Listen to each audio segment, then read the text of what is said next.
దేవుని పరిశుద్ధ నామమునకు మహిమ కలుగును గాక. ఆమేన్. మంచిది. ఈ నూతన సంవత్సరంలో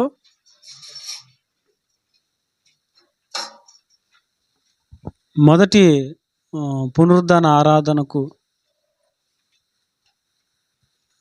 మనలందరినీ చేర్చి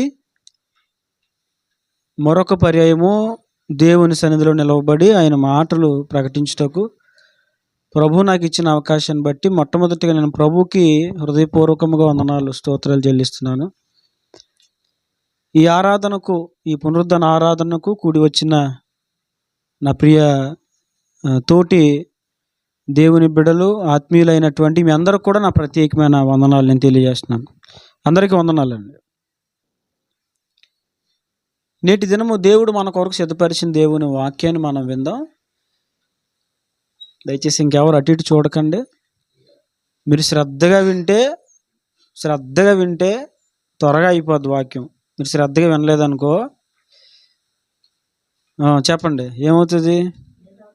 లేట్ అయిపోద్ది. త్వరగా అవ్వాలన్నా లేట్ అవ్వాలన్నా ఎవరి చేతిలో ఉంది? మీ చేతిలో ఉంది. కాబట్టి సహకరించగలరు.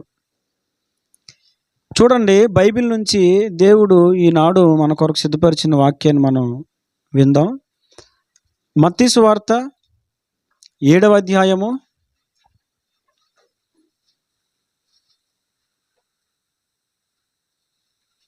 21, 22, 23 వచనాలు దయచేసి చదవండి. ప్రభువా ప్రభువా అని నన్ను పిలుచు ప్రతివాడును పరలోక రాజ్యములో ప్రవేశింపడు గాని పరలోకమందున్న నా తండ్రి చిత్త ప్రకారము చేయువాడే ప్రవేశించును.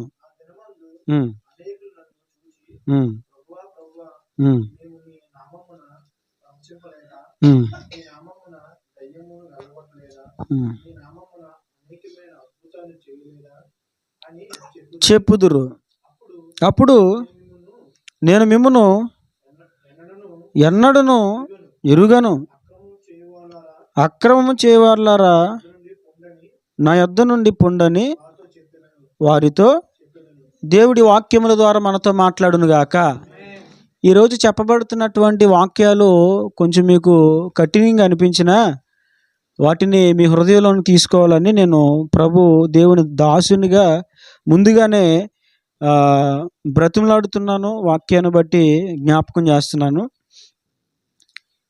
గతించిన వారో నేను మీకు చెప్పాను, వాక్యం కొన్నిసార్లు మనకి కన్వీనియంట్గా ఉండదు. కొన్నిసార్లు వాక్యం మనకు అనుకూలంగా ఉండదు. మనమే దానికి అనుకూలంగా మారవలసి వస్తుంది. కనుక ఈరోజు దేవుడు నా హృదయంలో ఉంచిన మాటలు ప్రభు ఏం చెప్పాలి అని ప్రభు సన్నిధిలో నేను కనిపెట్టినప్పుడు ప్రభు నాకు ఇచ్చినటువంటి వాక్యాలే నేను ఈ ఉదయం మీకు తెలియజేస్తున్నాను. దయచేసి శ్రద్ధగా వినండి. తప్పక దేవుడు మనందరితో మాట్లాడతారు. ఇక్కడ రాయబడినటువంటి మాటలు మత్తయి సువార్త 7వ అధ్యాయము 21 నుంచి 37 వచనంలో రాయబడిన విషయం ఏంటంటే, ప్రభు తన శిష్యులతో మాట్లాడుతూ, తన బిడ్డలతో మాట్లాడుతూ ఒక మాట తెలియజేశారు ఆయన. అదేంటంటే, ప్రభువా ప్రభువా అని పిలుచు ప్రతివాడు పరలోక రాజ్యంలోనికి వెళ్ళిపోడు. ఎవరు పరలోక రాజ్యం చేరతారు అంటే తండ్రి చిత్తం ప్రకారముగా చేయువాడే అక్కడ ప్రవేశిస్తాడు అని ప్రభు చెప్పారు. అంటే ప్రభువా ప్రభు అని ఎవరు పిలుస్తారు? యేసయ్యా యేసయ్య అని ఎవరు అంటారు? అందరూ అంటారు. యేసయ్యని నమ్ముకున్న వాళ్ళందరూ కూడా మాట్లాడతారు. ఏమని? ప్రభువా యేసయ్య, ప్రభువా యేసయ్య. ప్రభు అనేది ఏంటంటే అలా అనే వాళ్ళందరూ వెళ్ళిపోరు పరలోకం. ప్రభువా అనే పదాలు ఎవరు ఉపయోగిస్తారంటే ప్రార్థన చేసేవాళ్ళు, వాక్యం చదివేవాళ్ళు, పాటలు పాడేవాళ్ళు. నా ప్రియుడా యేసయ్యా అంటాం కదా. అంటే ప్రియుడా, ప్రభువా, నాదా, తండ్రి, ఇవన్నీ కూడా ప్రభుకి సంబంధించినవే. శ్రీమంతుడా, అద్వితీయుడా, సర్వశక్తివంతుడా, యెహోవా దేవ, అభిషక్తుడా, రక్షకుడా, విమోచకుడా, మెస్సయ్య, ఇక చాలా ఉన్నాయి. మరణమును జయించిన వాడా, జయశీలుడా, పునరుద్ధానుడా, ఇవన్నీ కూడా ప్రభుకి సంబంధించినవే. అంటే ఎలా పిలిచినా ఆయన పిలిచినట్టే. ప్రభు అంటారు, నువ్వు ఎలా పిలిచినా నన్ను పిలిచినట్టే. ప్రభువా ప్రభువా అలా పిలిచినంత మాత్రాన పరలోకం చేరిపోము. మరి ఎలా చేరతారు అంటే, నా తండ్రి చిత్త ప్రకారము చేయవారే పరలోక రాజ్యము చేరతారు అని అక్కడ మాట్లాడి కింద ఒక విషయాన్ని ప్రభు చెప్పారు. అది చదువుతున్నప్పుడు మనకి కొంచెం దుఃఖంగాను ఆశ్చర్యంగాను అనిపిస్తుంది. ప్రభు అంటారు 22వ వచనంలో, ఆ దినమందు అనేకులు నన్ను చూచి, ఏ దినం అది? చివరి దినం, తీర్పు దినము, దేవుని రాకడ దినము.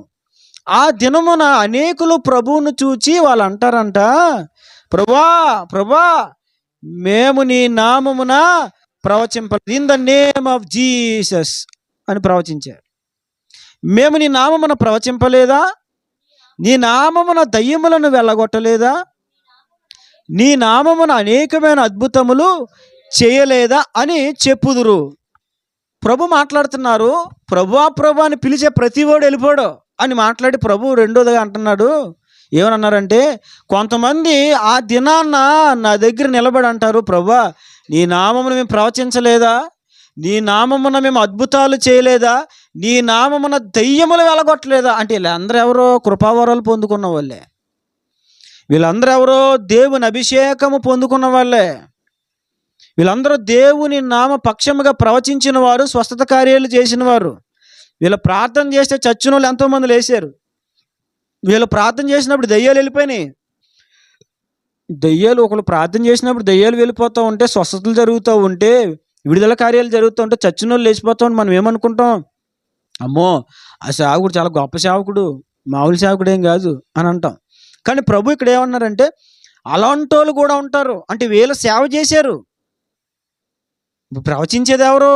దేవుని పరిచయం చేసేవాళ్ళే కదా. స్వస్థతలో చేసేది ఎవరు? దయ్యాలు వెలగొట్టేది ఎవరు? అద్భుతాలు జరిగించేది ఎవరు?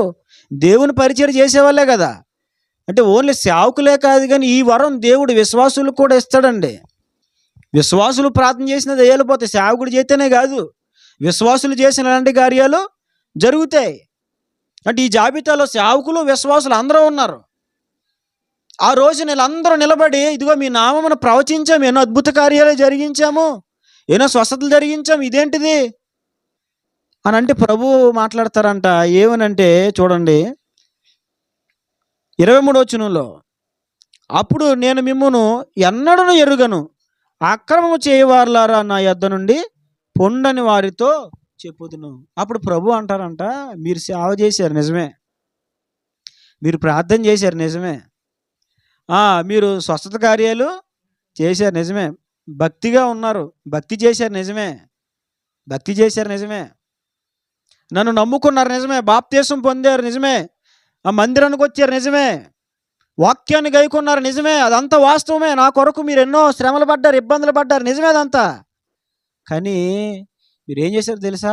అక్రమము చేశారు.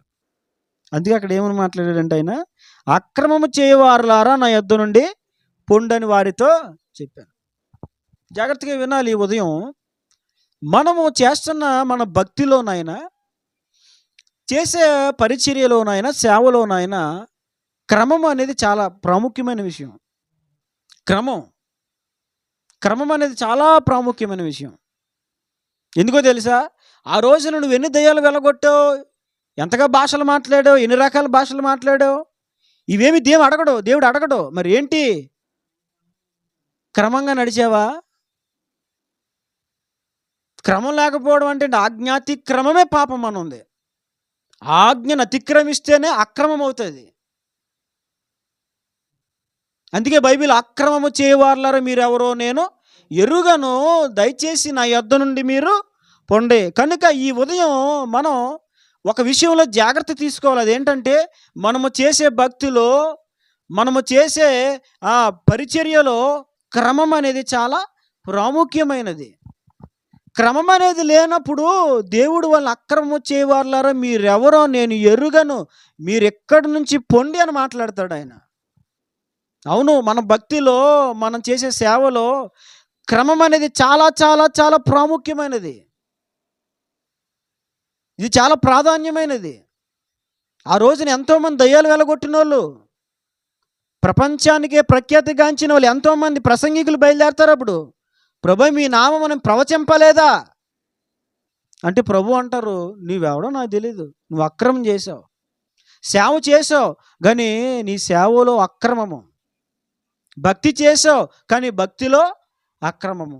కనుక ఈరోజు మనం నేర్చుకోవాల్సిన ఒక విషయం ఏంటంటే, ఎక్కడ కూడా భక్తిలోనైనా పరిచర్యలోనైనా అక్రమం అనేది లేకుండా చూసుకోవాలి. అర్థమైందండి? అక్రమం లేకుండా చూసుకోవాలి. ఇప్పుడు 10,000 మంది మందిరానికి వచ్చేయడం ప్రాముఖ్యం కాదు, అక్కడ క్రమం ఉండడం ప్రాముఖ్యం. పెద్ద లైటింగ్ పెట్టేసి పెద్ద స్టేజ్ వేసేసి వేలాది మంది ప్రజలు వచ్చేసి పెద్ద పెద్ద ప్రసంగికులు వచ్చేయడం ముఖ్యం కాదు, అక్కడ క్రమముగా కార్యక్రమం జరిగించడం ముఖ్యం. ఈ రోజున చాలా చోట్ల క్రమాన్ని తప్పించేశారు. మరలా మీకు నేను ప్రత్యేకించి చెప్పక్కర్లేదు, చాలా చోట్ల క్రమం లేదండి. సినిమా హాల్లో ఎలా ఉంటుందో మందిరంలో కూడా ఇంకా అలాగే ఉంటుంది. ఈ తేడా ఉండదండి. ఇది మందిరం అనడానికి ఉండదు. మందిరం అంటే ఎలా ఉండాలండి? చక్కగా వాక్యాలు, బ్యాక్ సైడ్ వాక్యము, అదవుతుందండి, అంతా నీట్గా ఉండాలి మందిరం. ఒక దైవ వాతావరణం అనేది కనిపించాలి. అంతేగాని సినిమా హాల్లో ఉన్నట్టుగా మందిరంలో ఉంటే అక్కడ ఒక వాక్యం ఉండదు. ఆ లైట్లు కూడా, ఆ మందిరం లైట్లు కూడా ఎలా ఉంటాయి అనుకున్నారు? హోటల్కి వెళ్తే ఉంటాయి చూసారా, వెన్నెల రాత్రి అన్నట్టు. వెన్నెల రాత్రులు ఎలా ఉంటాయండి?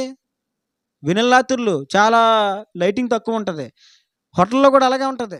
ఆ తినేది చికెనో మటనో కూడా అర్థం కాదనమాట. ఆ హోటల్లో మరి ఆ లైట్లు ఎందుకు పెడతారు నాకు ఇప్పటికి తెలియదు. మీకు ఎవరికైనా చెల్తే నాకు చెప్పండి. హోటల్లో అలాంటి లైట్లు ఎందుకు పెడతారు నాకు తెలియదు. మరి అంటే అందులో హోటల్లోకి ఎక్కువగా వస్తారు కదా, వ్యవహారాలు నడిపించే వాళ్ళు వస్తారు కదా, వాళ్ళు కనబడకుండా, వాళ్ళ మొఖాలు కనబడకుండా మేనేజ్ చేయడానికో మరి ఏంటి నాకు తెలియదు. ఇప్పుడు అలాంటి లైట్లు మందిరాల్లో కూడా వచ్చేసినాయి. మందిరంలో కూడా అక్కడ స్టేజ్ మీద పాస్టర్ గారు మొఖం తప్ప కూర్చున్న జనాలు కనబడరండి. కూర్చున్న జనాల దగ్గర బెడ్ లైట్లు ఉంటాయి. ఏముంటాయి మీరు చూడండి. ఇక మీరు స్టేజీ పెర్ఫార్మెన్స్ చూసారంటే అక్కడ లైట్లు ఎలా తిరిగేస్తుంటాయి, గిర్రా గిర్రా గిర్రా గిర్రా ఎలా తిరిగేస్తుంటాయి. ఆకాశంలో తన్నిస్తారంట. ఎక్కడ తన్నిస్తారు అయ్యి? మరి ఆకాశంలో తన్నిస్తారో భూలోకాన్ని తన్నిస్తారో మనకు తెలీదు. ఆ లైట్లు ఎక్కడో ఇప్పుడు మన కాంప్లెక్స్ దగ్గర వేస్తే ఇక్కడికి వచ్చేస్తూ ఉంటాయి. లైటింగ్లు ఎలా ఊగుతూ ఉంటాయి గాల్లో. ఎక్కడ ఊగుతాయి? ఆకాశంలో. ఇక్కడ ఊగుతున్నాయి, అక్కడ ఊగుతున్నారా, ఎక్కడ ఉన్నారని మనకు అర్థమవుతుంది. ఆ లైట్లు పట్టుకొచ్చి ఎక్కడ పెడతారు? ఇక్కడ అరేంజ్మెంట్లు మొదలుకొని, ఏర్పాట్లు మొదలుకొని, పాడేవారు, వాద్యాలు వాయించేవారు, చెప్పేవాళ్ళు, వీళ్ళందరినీ మీరు చూడండి. క్రమం అనేది చాలా, అంటే అన్ని చోట్ల లేదని చెప్పట్లేదు, అన్ని చోట్ల లేదని చెప్పట్లేదు, ఉంది, క్రమం ఉంది. కానీ కొన్ని చోట్ల అరుదు అనమాట, చాలా తక్కువ. క్రమం లేకుండా ఇక ఇష్టానుసారంగా ఏసన్న గారు ఒకసారి చెప్పారంట. ఎక్కడికో మీటింగ్ వెళ్ళి వచ్చినప్పుడు అక్కడ జరిగిన సందర్భాన్ని తన తోటి సేవకులు చెప్పారంట. ఆ తోటి సేవకులు చెప్తే నేను విన్నాను. మీకు ఏదైనా డౌట్ వస్తే ఇప్పుడు ఏసన్న గారి దగ్గరికి వెళ్ళి అడగాలి, నన్ను అడగొద్దు. ఒకసారి ఒక చోటగా మీటింగ్కి వెళ్తే ఆ మీటింగ్లో ఒక ఆవిడ పాట పాడడానికి వచ్చిందంటండి. పాట పాడడానికి వచ్చింది. ఎలా వచ్చింది ఆవిడ? జడంత బారు ఉందో అంత బారు పూలు పెట్టి, మొత్తం ఫుల్గా మేకప్ వేసుకుని, లిప్టిక్ వేసుకొని, ఇంకా ఏంటారో కొంకులా ఫంకులా కాస్త ఇలా లాక్కొని, ఇంక మీకు తెలుసు కదా, ఇంక చెప్పక్కర్లేదు. చీర ఎలా కట్టాలి అలా కడతానికి మీకు నేను చెప్పక్కర్లేదు. ఒక్కొక్క గోరుకు ఒక్కొక్క రంగు, ఆ గోర్లు కూడా పిశాచుకున్నట్టు ఇంత బారేసుకొని, ఆవిడ నడిచి వస్తూ ఉంటేనంటండి ఇంకా గల్ గల్ సౌండ్ లేక, బాబు అర్ధరాత్రి మధ్యలో తెరవు అన్నట్టు ఇక ఆ నిద్దట్లా సౌండ్ లేని మన వాళ్ళు బెదిరిపోతారు. ఆ గల్ సౌండ్ నిద్దట్లు అనబడి మన వాళ్ళకి రాత్రి దయ్యం వచ్చేసినట్టు మైండ్ చుట్టూ తిరిగేసింది. ఏ సౌండ్కి? గజ్జల సౌండ్కి. అలాంటి గజ్జలు వేసేసుకుని గల్ గల్ గల్ మనిషి నేను పాట పాడతా అన్నదంట. సరే అని ఆ పిలిచిన పాస్టర్ గారు పాటిస్తే మైకెలా పెట్టుకొని మొదలెట్టిందంట. ఇప్పుడు ఏమని, నాకొకడి ఉన్నాడు అన్నదంట. కూర్చున్న వాళ్ళు కొంతమంది అన్నారు, ఎవడాడు మరి అనరండి. క్రమం అనేది చాలా ముఖ్యం. అందుకే మన మందిరాల్లో నేను చెప్పేది ఏంటి తెలుసా? బూతులు మాట్లాడినప్పుడు, అబద్ధాలు మాట్లాడినప్పుడు పాటలు, అంటే కూర్చున్న వాళ్ళ గురించి నేను చెప్పడం కొంచెం జాగ్రత్తగా వినండి, కొంచెం హృదయాలు విశాలం చేసుకుని వినండి, లేకపోతే అపార్థమైపోతుంది. కూర్చున్న వాళ్ళ గురించి నేను మాట్లాడట్లేదు. ఇప్పుడు కూర్చున్న వారిలో నలుగురు 4 రకాలుగా ఉంటారు. కానీ ఒక ప్రాముఖ్యంగా మనం సపరేట్‌గా మైక్ తీసుకొని ఇక్కడ నిలబడి, లేదా సపరేట్‌గా మైక్ తీసుకొని మనం కూర్చొని పాడుతున్నాము అంటే, మనకి యోగ్యత అనేది ఎందుకో తెలుసా? పాడే నీ మీద కూర్చున్న వారందరి కళ్ళుంటాయి. ఏడ్రాడు మైక్ తీసుకొని పాడేస్తున్నాడు ఇక్కడ ఎలాగంటాడు. మళ్ళీ ఆడికి వెళ్ళిన తర్వాత బయటికి వెళ్ళినప్పుడు వీడి పాటలు వేరేగా ఉంటాయి. ఏ పాటలు అయ్యి బన్నీ బన్నీ సున్ని సున్ని జారిపోతుంది చూసుకో. వీడు అక్కడికి వెళ్ళి అయి పాడతాడు. ఇక్కడికి వచ్చామో పరిశుద్ధుడా పరమాత్ముడా. ఇక్కడ ఎవరైతే ప్రథమ పాత్ర పోషిస్తారో వారి మీద ప్రతి ఒక్కరి కనుదృష్టి ఉంటుంది. అందుకే మన సేవా నియమాల్లో క్రమాల్లో ఒక క్రమం ఏంటంటే ఏంటిది? అబద్ధాలు మాట్లాడుతూ బూతులు మాట్లాడుతూ మైకి పట్టుకొని పాట పాడకూడదు. ఇక్కడ నిలబడి పాట పాడకూడదు. కూర్చొని పాడు. పాడి వాళ్ళతో పాటు ఒకవేళ నువ్వు అబద్ధాలు మాట్లాడావు, నోరు జారిపోయింది, బూతులు మాట్లాడేసావు, ఏం చేయి? కూర్చొనే పాడు, మైక్ తీసుకోకు. ఎందుకని? ఇప్పుడు నువ్వు లోకంలో బూతులు మాట్లాడావు, చర్చికి వచ్చిన వాళ్ళు ఇంకొకరు విన్నారు. నువ్వు అక్కడికి వచ్చేసి ఇప్పుడు బూతులు మాట్లాడి నోరు అక్కడ చర్చిలోకి వచ్చి పాట పాడేస్తావు మైక్ తీసుకొని. ఆవిడ కూడా నీ బూతులు విన్న ఆవిడ కూడా వచ్చింది. ఇప్పుడు విన్న ఆవిడ ఏం చేస్తుంది? అంటే బూతులు కూడా మాట్లాడుతూ పాటలు పాడొచ్చు అనమాట. లోకానికి సంఘానికి తేడా ఏమీ లేదనమాట. అంటే ఎక్కడైనా ఒకేలాగా ఉండొచ్చు అనమాట. అక్కడ సినిమా పాట, ఇక్కడికి వచ్చాక దేవుని పాట పాడొచ్చు అనమాట. భలే ఉంది.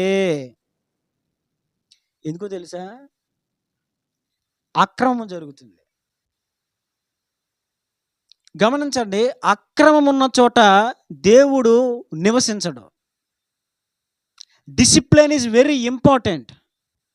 చూడండి, పద్ధతిగా ఉన్న పిల్లలను చూసినప్పుడు ముచ్చటేస్తుంది.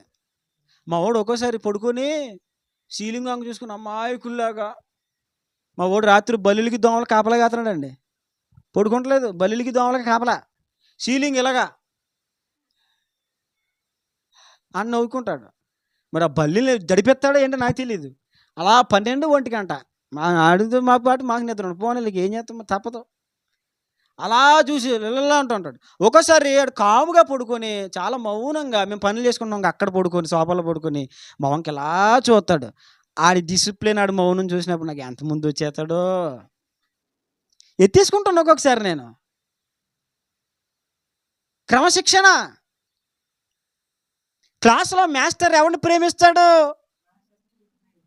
బాగా చదువుకునేవాడిని కాదు, చదువుకున్న వాడికి పెంకితనం ఉందాను కానీ ప్రేమిస్తాడా? ఒరే చదువు ఉంది కానీ నీకు బుద్ధి లేదురా, నీకు క్రమశిక్షణ ఉండాలి. హాన్సీ అవునా కదా? చదువుంటే సరిపోద్దా? ఏముండాలి? మేనస్, అంతేనా? ఇంగ్లీష్లో మేనస్ అని అంటారండి. డిసిప్లినా? డిసిప్లిన్ ఉండాలి. క్రమశిక్షణ లేనప్పుడు ఎంత చదువుకున్నా ఎవరికి నచ్చమండి. మరి లోకంలో మనకే క్రమశిక్షణ లేని వారిని చూసినప్పుడు మనకు నచ్చకపోతే, మరి మందిరాల్లో క్రమశిక్షణ లేనప్పుడు దేవునికి ఎలా నచ్చుతాం మనం? క్రమశిక్షణ ఉండాలా? క్రమశిక్షణ ఉండాలా? ఒక దైవభయం ఉండాలా? ఒక దైవభయం లేకుండా, క్రమశిక్షణ లేకుండా, ఇష్టానుసారంగా ఒక క్రమం అనేది లేకుండా మనం దేవుని సన్నిధికి వెళ్ళినా, భక్తి చేసినా, కొంతమంది కుటుంబ ప్రార్థనలు కూడా ఎక్కడ మంచాల మీదేనండి. కుటుంబ ప్రార్థన ఎక్కడ? మంచాల మీదే. ఏం కాళ్ళు వంగవ నీకు? మోకరచ్చలవా కింద? ఎక్కడ ప్రార్థన? కుటుంబ ప్రార్థన. తల్లి పిల్లల మంచం, ఇక్కడేమో ఈయన గారి మంచం, అందరూ ఎక్కడ? మంచాల మీదే. మంచాల మీద ఏంటిది? ఇప్పుడు ఒకటే, బాగోలేని వాళ్ళ గురించి నేను మాట్లాడట్లేదు. బాగోలేని వాళ్ళు ఉంటారు, కింద కూర్చుంటే లేగలేరు, లెగిస్తే కూర్చోలేరు, కాలు పట్టేస్తే సంథింగ్ ఏదో ప్రాబ్లం ఉంది, బలహీనత ఉంది, వాళ్ళని ప్రక్కన పెడదాం. వాళ్ళు పైన కూర్చోవాలి, తప్పదు. అది సబబే, దేవుడు దానికి అంగీకరిస్తాడు. అన్నీ బాగుండి నేను కావాలని మంచం ఎక్కితే ఊగుతా, ఇలా ప్రార్థనలు ఇలా ఊగుతానంటే ఎలా కుదురుతుంది? అవ్వదు కదా. క్రమం అనేది కావాలి కదా. బలహీనుడికి ఆరోగ్యవంతుడికి తేడా లేదా? అందుకే ప్రభు ఆ చివరి దినములో ఎంత గొప్ప ప్రసంగికున్నైనా, ఎంత ప్రవచనాలు చెప్పే సేవకున్నైనా రేపొద్దున దేవుడు ఏమంటాడంటే, అక్రమము చేయువాడా నీవెవడవో నాకు తెలీదు, నా యొద్ద నుంచి నీవు వెళ్ళిపో. ఎందుకంటే నువ్వు అక్రమం చేసావు. నీవు చేసిన సేవలో క్రమము లేదు. ఎందుకు దేవుడు చివరిలో అంత సీరియస్గా ఈ పాయింట్ని లెక్కలో తీసుకుంటాడు తెలుసా? ఎందుకు ఎంత సీరియస్గా తీసుకున్నాడో తెలిసి ఈ పాయింట్ని మీరు అనుకోవచ్చు, అదేంటి సేవ చేశాడుగా, మిస్టేక్లు ఉంటే ఉన్నాయి, తప్పులు ఉన్నాయి. ఎవరిలో ఉన్న తప్పులు చేస్తే చేశాడు, సేవలో తప్పులు జరిగితే జరిగినాయి. దీనికోసం అక్రమం చేయడం నీవెవరో నాకు తెలియదు అంటాడేంటి? అరే ఆడు ప్రార్థన చేస్తే చచ్చిన వాళ్ళు వేసాడు కదా, ఇది ప్రార్థన చేస్తే దయ్యాలు పోయినాయి కదా, భాషలు మాట్లాడేవాడు కదా, అద్భుతాలు జరిగినాయి కదా ఇతని ద్వారా. అరే మంచి గొప్ప సేవ చేశాడా? చిన్న అతిక్రమాన్ని పట్టుకుని, చిన్న పొరపాట్లు పట్టుకుని దేవుడు పరలోకం తీసుకెళ్ళడా? ఎందుకంటే ఆయన చాలా సీరియస్గా తీసుకున్నాడు ఈ పాయింట్. ఎందుకు సీరియస్గా తీసుకున్నాడు చెప్పనా? ఇప్పుడు పరిచర్యలో ఒక్క అక్రమం నేను చేశాను అనుకోండి, ఒక సేవకునిగా నేను చేశాను అనుకోండి, అర్థమవుతుందా?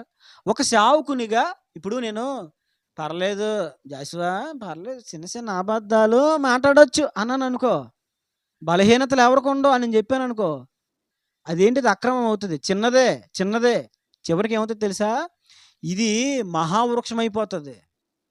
సంఘాలు అలాగే చిన్నగా ప్రారంభమై కొన్ని అక్రమాలు, కొన్ని వాక్య విరుద్ధమైన సిద్ధాంతాలు, నియమాలు చిన్నగా చినుకు గాలి అన్నట్టుగా అవి స్టార్ట్ అయ్యి వేర్లును కొన్ని రోజున మహావృక్షాలుగా అయిపోయినాయి. ఇప్పుడు సంఘాల నుంచి తప్పుడు సిద్ధాంతాలు తీద్దామంటే అసలు దానికోసం మనుషులే లేపేస్తారు తప్ప సిద్ధాంతాలు. కొన్ని సంఘాలు ఉంటాయి, పేర్లు చెప్పనులే. సేవకుడు కొన్ని క్రమాలు చెప్పాడు అనుకో, ఆ సేవకుడు మరలా వచ్చి నెల ఉంచరు, అక్కడ మరలా వచ్చి సంవత్సరం ఉంచరు. కొన్ని సంఘాల్లో సేవకులు వాళ్ళే పెట్టుకుంటారు, పెట్టుకొని జీతాలు ఇస్తారనమాట. అంటే వాళ్ళకి సేవకుడు కాదు ఈ ఇతను, జీతగాడు. జీతానికి ఎట్టుకుంటారు వీళ్ళు,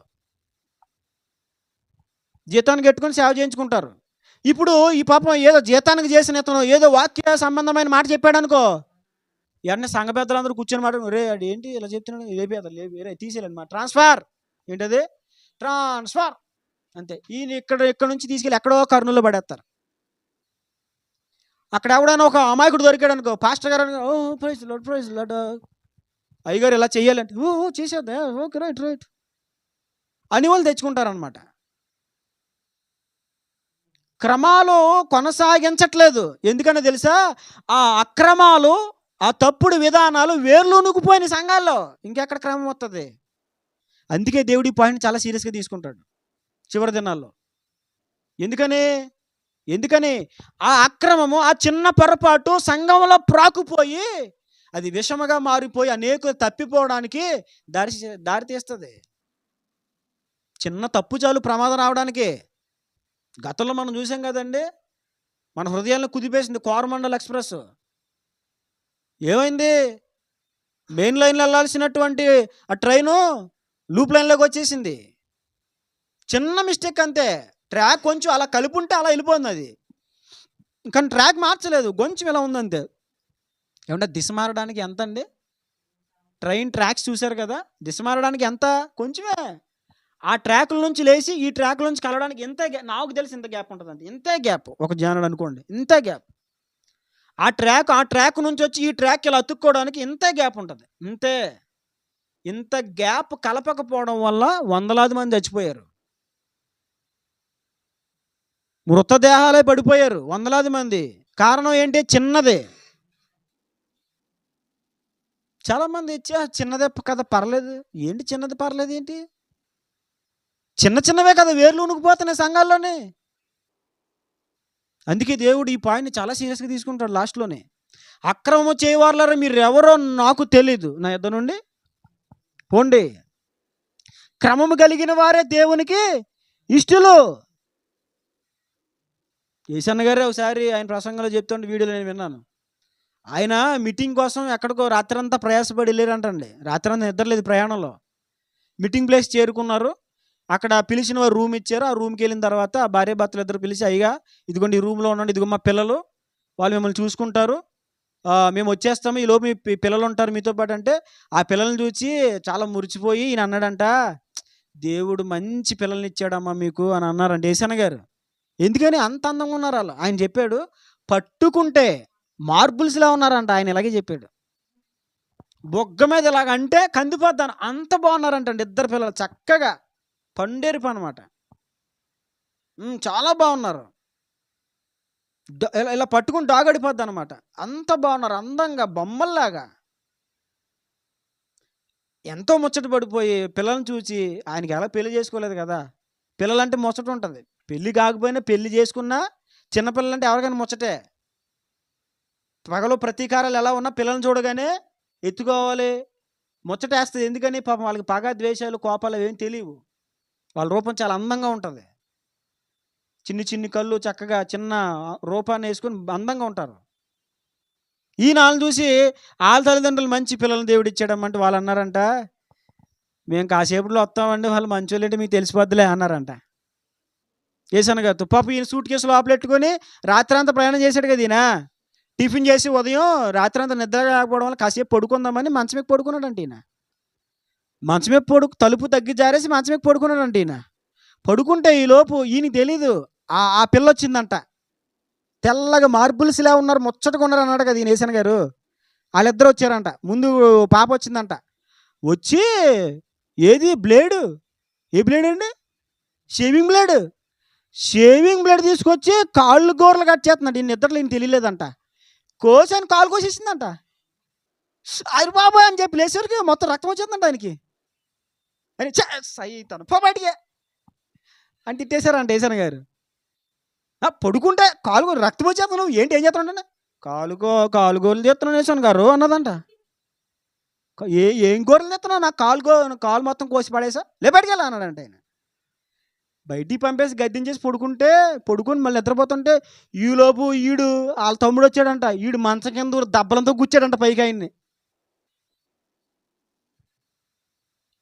ఏంట్రా కింద నుంచి ఏంట్రా పొడుతున్నా అని చెప్పేసి లేచారు. ఇంకెవడ కింద నుంచి దెబ్బలంతో ఊరే మీరిద్దరూ పోండ్రని గట్టిగా అరిసి బయటికి పంపేసి తలుపు గెట్టేసి, ఇంకా అన్నం లేదు ఏమి లేదురా బాబు, నాకు అన్నం వద్దు బాబోయ్, మీరు అలాంటి వాళ్ళు నాకు అర్థమైపోయింది బాబా, మీరు బయటికి పోండి, మళ్ళీ వచ్చారంటే తన్నెత్తను మిమ్మల్ని అని చెప్పి తలుపేసి పడుకున్నాడంట ఆయన.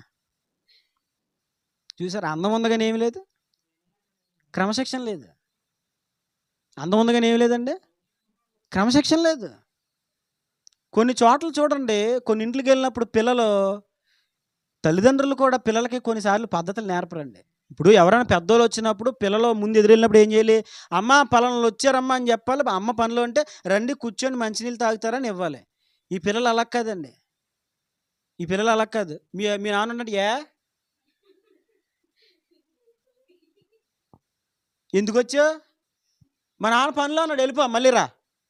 వీళ్ళ సమాధానాలు, ఈరోజు పిల్లల సమాధానాలు. పోనీ లోపలికి వస్తే కుర్చీ వేస్తారా? కుర్చీ వేయరండి, కుర్చీ వేయరు. ఒకరోజు మా డాడీ ఎక్కడికో ప్రార్థనకి వెళ్ళి ఆ ఇంట్లో పిల్ల పాపం అప్పుడే బయటకు వస్తుందంట. వాళ్ళ కూతురు, విశ్వాసుల కూతురు. మా నాన్నగారు చూసి అమ్మ బాగున్నావా అన్నారంట ప్రేమగా. ఆ పిల్లల్లా చూసిందంట, నీ పళ్ళు రాలుతాయి అన్నదంట మా డాడీని, మా నాన్నగారిని. అంటే ఏంటది? నేర్పలేదు, క్రమశిక్షణ నేర్పలేదండి. ఇప్పుడు ఈ క్రమము లేని పిల్లలను మనం చూస్తే ముచ్చటేస్తుందా? మరి భక్తిలో క్రమం లేనప్పుడు మనల్ని దేవుడు చూసినప్పుడు ఆయనకి ముచ్చటేస్తుందండి? ముచ్చటేయడం కాదు కదా, రేపొద్దున్న సంఘాలు త్రోవ తప్పేయడానికి, కుటుంబాలు త్రోవ తప్పేయడానికి, భక్తి విధానాలు భక్తి క్రమాలు త్రోవ తప్పేయడానికి మనమే కారకులంగా మారుతాం రేపొద్దున. అందుకే ప్రభు మాట్లాడతారు, అక్రమం చేయవాళ్ళరా మీరెవరో నేను ఎరుగను, నా యొద్ద నుండి మీరు పోండి. ఎందుకని? మీరు నా కొరకు 24 గంటలు 365 రోజులు సేవలు తిరిగారు, కానీ మీరు చేసిన సేవలు అక్రమము చేశారు. చూడండి, ఆదికాండం నుంచి కూడా దేవుడు పరిచర్యలు అక్రమం చేసిన వారిని ఎవరిని కూడా విడిచిపెట్టలేదండి. ఈ రోజున ఒక విషయం చెప్తాను. పాత నిబంధనలు అయితే అక్రమం చేయగానే దేవుడు వెంటనే శిక్షించేవాడు.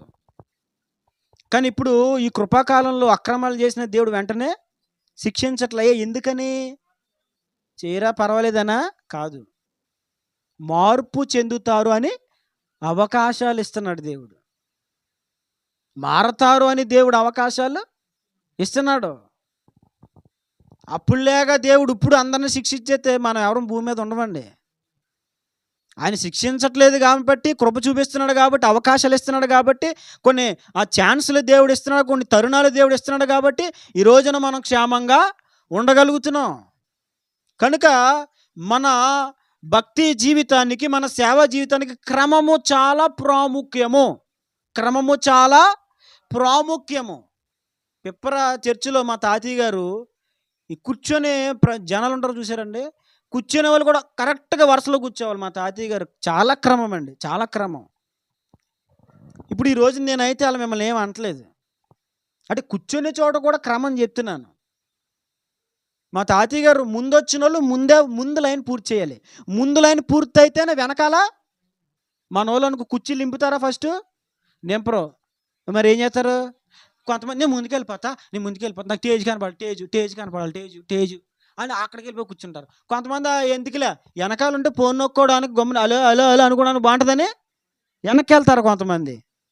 కొంతమంది ఎవరు కనబడకుండా ఉంటాము అని చెప్పి మధ్యలో కూర్చుంటారు. రకరకాల ఆలోచనలతో కూర్చుంటారు ఈ రోజున.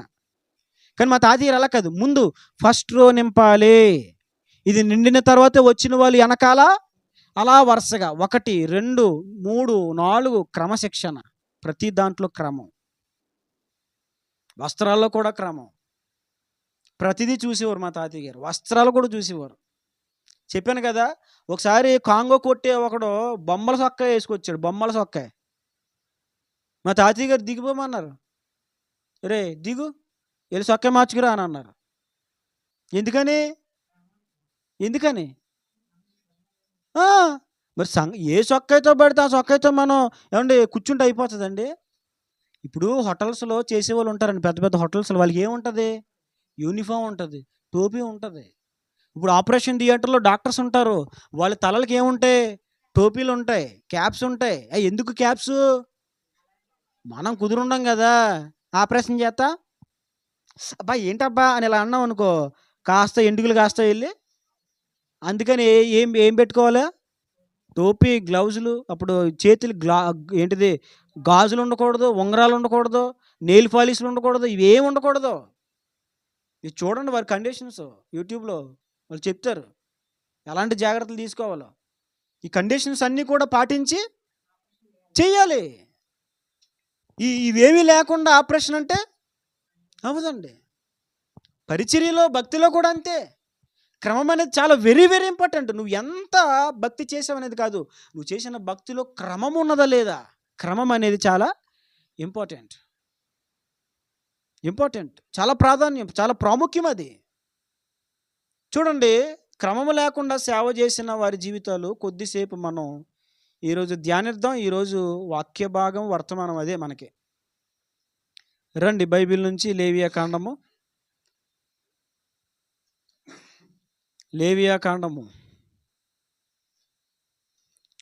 కొంచెం జాగ్రత్తగా వినండి. పాత నిబంధనలో ఉన్న కొన్ని సంఘటనలు నేను మీకు తెలియజేస్తాను ఈ దినము. లేవియా కాండము 10వ అధ్యాయము 1 నుంచి చదవండి. 1-2 వచనాలు. అహరోను కుమారులైన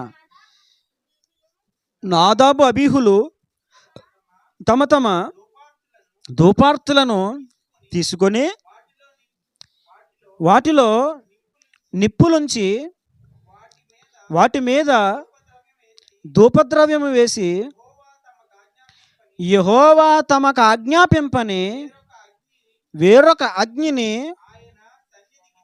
తేగా యెహోవా సన్నిధి నుండి అగ్ని బయలుదేరి వారిని కాల్చివేశాను. వారు యెహోవా సన్నిధిని మృతి పొందిరి. చదువుకున్న ఈ సందర్భం మనకు దుఃఖాన్ని కలిగిస్తుంది. కానీ అక్కడ ఎందుకు వాళ్ళు చనిపోయారు తెలుసా? బైబిల్లో రాబడింది యెహోవా సన్నిధిలోనే చనిపోయారండి, ఎక్కడో కాదు, యెహోవా సన్నిధిలోనే చనిపోయారు. దేవుని సన్నిధి బ్రతికించేది, దేవుని సన్నిధి మనకు పెన్నిది.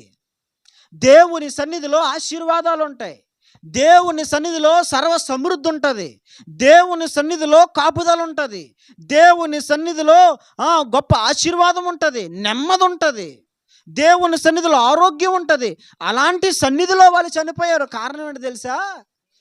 పాత నిబంధన ప్రకారం మీరు పాత నిబంధన క్రమాలు మీరు ఎప్పుడైనా స్టడీ చేశారో లేదు నాకు తెలియదు.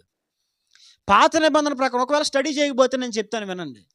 ఆవరణము, పరిశుద్ధ స్థలం, అతి పరిశుద్ధ స్థలము అని 3 ప్రాంతాలు ఉంటాయి. ఆవరణం అంటే బయట మొత్తం క్యాంపస్ అంతా ఆవరణం. ఒక గుడారం వేస్తారు, ఆ గుడారాన్ని 2 భాగాలుగా విభజిస్తారు. ఆ 2 భాగాల్లో మనం ప్రవేశించే గుడారము పరిశుద్ధ స్థలం. ఆ ఆ భాగము నుంచి, మొదటి భాగము నుంచి రెండో భాగంలోకి అడుగు పెడితే అది అతి పరిశుద్ధ స్థలం. అతి పరిశుద్ధ స్థలము, పరిశుద్ధ స్థలానికి మధ్యలో ధూపవేదిక ఉంటుంది. అర్థమవుతుందండి? ఇప్పుడు దేవుని సన్నిధిలో ఆ కరుణాపీఠము దగ్గర, అతి పరిశుద్ధ స్థలములో కరుణాపీఠము దగ్గర దేవుని సన్నిధిలో ఏం చేయాలంటే ధూపం వేయాలి. ఆ ధూపం ఎవరు వేయాలంటే యాజకులు వేయాలి, లేదు యాజకుల కుమారులు వేయాలి. ఈ అహరోను కుమారులైనటువంటి నాదాబు, అబీహులు ఏం చేశారంటే దేవుని సన్నిధిలో ధూపం వేయడానికి వెళ్ళారు. అయితే దేవుడు ధూపం వేసినప్పుడు కొన్ని నియమాలు చెప్పాడు. ఇప్పుడు క్రమం గురించి మనం మాట్లాడుకుంటున్నాం కదండి. కొన్ని నియమాలు చెప్పాడు. దేవుడు ఏం చెప్పాడంటే, మీరు ధూపం వేయడానికి పరిశుద్ధ స్థలములోనికి వెళ్ళినప్పుడు మీరు ఏ నిప్పులు తీసుకెళ్ళాలంటే దహన బలిపీఠం మీద మండుచున్న నిప్పులు తీసుకెళ్ళాలి. అంటే ఆవరణములో దహన బలిపీఠం ఉంటుంది. ఆ దహన బలిపీఠములో నిత్యం అగ్ని మండుతూ ఉంటుంది. కట్టెలు రగులుతూ ఉంటాయి. కట్టెలు రగులుతూ ఉంటే నిప్పులు కాలుతూ ఉంటాయి. అదవుతుందండి. ఇప్పుడు రగులుతున్నటువంటి నిప్పులను తీసుకుని ధూపార్తిలో నింపి ఎక్కడే దహన బలిపీఠము దగ్గర ఉన్నటువంటి ఆ నిప్పులతోనే దేవుని సన్నిధిలోకి వెళ్ళి దహన ధూప ద్రవ్యము చేత దేవుని సన్నిధిలో ధూపం వేయాలి. ఇది రూల్. వీళ్ళు ఏం చేశారు అనుకోండి, మరి చలి కాసుకున్నారో మంట కాసుకున్నారో ఏం తెలియదండి. అక్కడే నిప్పులే దొరికినాయి. అసలు ఎక్కడ నిప్పులు పట్టుకెళ్ళమని దేవుడు చెప్పాడు? దహన బలిపీఠం దగ్గర. అర్థమవుతుందండి? అర్థమవుతుంది కదా? కొంచెం జాగ్రత్తగా వినాలి. ఎందుకంటే పాత నిబంధన మనకు కొంచెం టచ్ ఉండదు కాబట్టి జాగ్రత్తగా వినాలి, లేకపోతే అర్థం అవ్వదు. నేను ఇప్పుడు 10వ సారి చదువుతున్నాను బైబిల్. ఎప్పటికీ పాత నిబంధనలు చాలా విషయాలు నాకు అర్థం కావట్లేదు. 10వ సారి చదువుతున్నాను బైబిల్ నేను. ఇప్పటికీ నాకు ఇంకా అర్థం కావట్లేదు. అందుకే కొంచెం జాగ్రత్తగా వినండి అని చెప్తున్నాను. దేవుని సన్నిధిలో బలర్పించినప్పుడు ఈ బలిపీఠము దగ్గర నిప్పులే తీసుకెళ్ళాలి. వేరొక నిప్పు తీసుకెళ్ళడానికి వీల్లేదు, వేరొక అగ్ని తీసుకెళ్ళడానికి వీలు లేదు. ఎక్కడదే తీసుకెళ్ళి దేవుని సన్నిధిలో ఆ నిప్పులతో దహన బలి ధూపద్రవ్యము, దహన బలి వేయడం ధూపద్రవ్యము, ఆ ధూపద్రవ్యము కూడా వేలే తయారు చేయాలి. కొన్ని చెక్కలను దేవుడు చెప్పాడు, వాటిని పొడిగా చేసి, అదవుతుందంటే గంధపు చెక్క, తర్వాత ఇంకా సంథింగ్ ఒక 3-4 వనమూలికలకు సంబంధించినటువంటి కొన్ని చెక్కలు తీసుకొని వాటిని పౌడర్ చేసి, అది కేవలము దేవుని సన్నిధిలో ధూపం వేయడానికి, ఈ ధూపం వేయడానికి వాడాలి ఆ పౌడరు. ఇప్పుడు ధూపం వేస్తారు కదా చాలా చోట్ల. ఏంటది? మన బండేసుకెళ్ళి వచ్చేస్తారు. వాళ్ళు వేసేసారులే. ఆ సాంబ్రాణి పొగ మనకు కూడా మంచిది అంటారు. మరి నాకు తెలీదు. నేను దాని గురించి నిఘా పెడతాను. తేడా వచ్చిందంటే అది ఎగిరిపోద్ది. దానికోసం నేను నిఘా పెడతాను, ఊరుకోను అసలు. ధూపం వేస్తున్నారు, మరి ఏ క్రిములు పోతాయంట, కీటకాలు పోతాయంట. మరి ఎంతవరకు నిజమే నాకు తెలియదు. అలా పోతే మంచిదే. దానికి ఏదైనా సైంటిఫిక్ రీజన్, ఒక మంచి రీజన్ ఉంటే తప్పేమీ లేదు. ఆ ధూపము, ఆ పౌడర్ తయారు చేసి అదే తీసుకెళ్ళాలి. ఇంకో విషయం చెప్పనా, దేవుడు చాలా కండిషన్లు పెట్టాడు పాత నిబంధనలో. దేవుడు పెట్టిన కండిషన్స్, ఆ నియమాలు ఇప్పుడు మనకు పెడితే పిచ్చెక్కిపోద్ది మనకి. చేయలేము. ఈ ధూపద్రవ్యమును పోలిన ధూపద్రవ్యము వాసన చూద్దామని ఇంకొకటి ఎవడు చేసుకోవద్దని దేవుడు చెప్పాడు. అలా చేసుకుని అలాంటి వాడు చస్తాడని చెప్పాడు దేవుడు. వాడిని వెలివేసేయాలి సమాజంలో నుంచి. అబ్బా, ఆ ధూపద్రవ్యం వాసన భలే వస్తుందే అని వాసన కోసం, దేనికోసం? కొన్ని టేస్ట్ కోసం, తినడం కోసం చేసుకుంటాం మనం. దేవుడు చెప్పిందంటే అలాంటిది పోలినది ఇంకొకటి ఎవరు మీ సమాజంలో ఎవరు చేయకూడదు. అది కేవలము ఆ పరిమళ వాసన దేవుని సన్నిధిలో నుంచి బయటికి రావాలి. మీ ఇళ్ళ దగ్గర చేసుకోవడానికి వీల్లేదు. ఇప్పుడు రూల్ ఏంటి? ఇక్కడి నుంచే నిప్పుని తీసుకెళ్ళాలి. దహన బలి ధూపద్రవ్యమును దాని మీద వేసి కరుణాపీఠము మొత్తమంతా కూడా ఆక్రమించినట్లుగా, ఆ ధూపమంతా ఆక్రమించినట్లుగా ఆ ధూపద్రవ్యమును పరిశుద్ధ స్థలములో వదలాలి, అతి పరిశుద్ధ స్థలంలోకి. ఇప్పుడు వీళ్ళు వేరొక అగ్నిని తీసుకున్నారు. తీసుకోమని అగ్నిని తీసుకోలేదు, వేరొక అగ్ని తీసుకుని వెళ్ళిపోయారు. ఎక్కడికి? అది క్రమం అండి? అది క్రమమా? దేవుడు ఏం చెప్పాడు? దహన బలిపీఠము దగ్గర మండుచున్న అగ్నిలో నుంచే నీవు కొన్ని నిప్పులు. కానీ వాళ్ళు అక్కడి నుంచి ఎప్పుడైతే వాళ్ళు అక్రమం చేశారో ఏమైపోయింది? అక్కడే చనిపోయారు. అంటే సేవలో అక్రమము జరిగితే దేవుడు ఆయన ఊరుకోడండి, ఊరుకోడు, అందులో సందేహం లేదు. ప్రతి ఒక్కరికి కూడా దేవుడు లెక్క అడుగుతాడు. ఎలా పడితే అలా చేసేద్దామంటే ఇదేదో లోకంలో ఉన్న వ్యాపారం కాదు. ఎలాగోలాగా గెంటేద్దామంటే ఇది కిరాణా కొట్టు కాదు, పరిచర్య. పరిచర్యకి కొన్ని నియమాలు ఉంటాయి, కొన్ని క్రమాలు ఉంటాయి, వాక్య సంబంధమైనటువంటి కొన్ని విధానాలు ఉంటాయి. అవి మనం ఏం చెయ్యాలి, పాటించాలి. ఎలా పడితే అలా చేసేద్దాం, గెంటేద్దాం బండి అంటే కుదరదండి.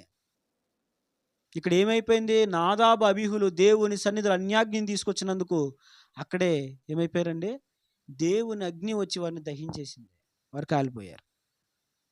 చూడండి, మరొక వారిని మీకు జ్ఞాపకం చేస్తాను, మరొక వ్యక్తిని బైబిల్ నుంచి మీకు జ్ఞాపకం చేస్తాను. సంఖ్యాకాండము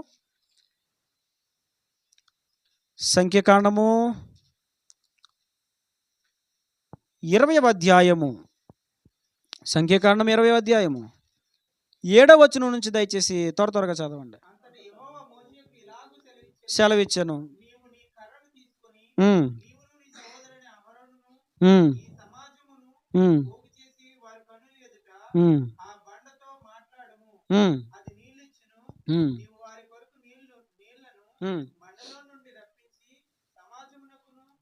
అది నీళ్ళిచ్చును, నీవు వారి కొరకు నీళ్లను బండలో నుండి రప్పించి సమాజమునకు వారి పశువులకు ఎలాగా 8వ నీవు నీ కర్రను తీసుకొని నీవును నీ సహోదరుని అహరోనును ఈ సమాజమును పోగు చేసి వారి కనులు ఎదుట ఆ బండతో, దేవుడు చెప్పిన మాట ఏంటండి, వీళ్ళందరిని పోగు చేసుకుని వెళ్ళు ఎక్కడికి, అదిగో బండ దగ్గరికి వెళ్ళు. అక్కడికి వెళ్ళి ఏం చేయాలి, ఇప్పుడు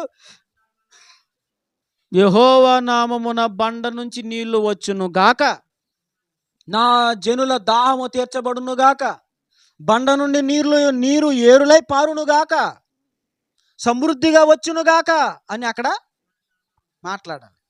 మాట్లాడమంటే చూడండి, 9వ వచనంలో యెహోవా అతనికి ఆజ్ఞాపించినట్టు మోషే ఆయన సన్నిధి నుండి ఆ కర్రను తీసుకొని పోయాను. తర్వాత మోషే అహరోనులు ఆ బండ ఎదుట సమాజమును పోగు చేసినప్పుడు అతడు వారితో, ద్రోహులారా వినుడి, మేము ఈ బండలో నుండి మీ కొరకు నీళ్లు రప్పింపవలన అని. అప్పుడు మోషే తన చెయ్యి ఎత్తి 2 మార్లు తన కర్రతో ఆ బండను, దేవుడు చెప్పింది ఏంటండి, మోషే చేసింది ఏంటి,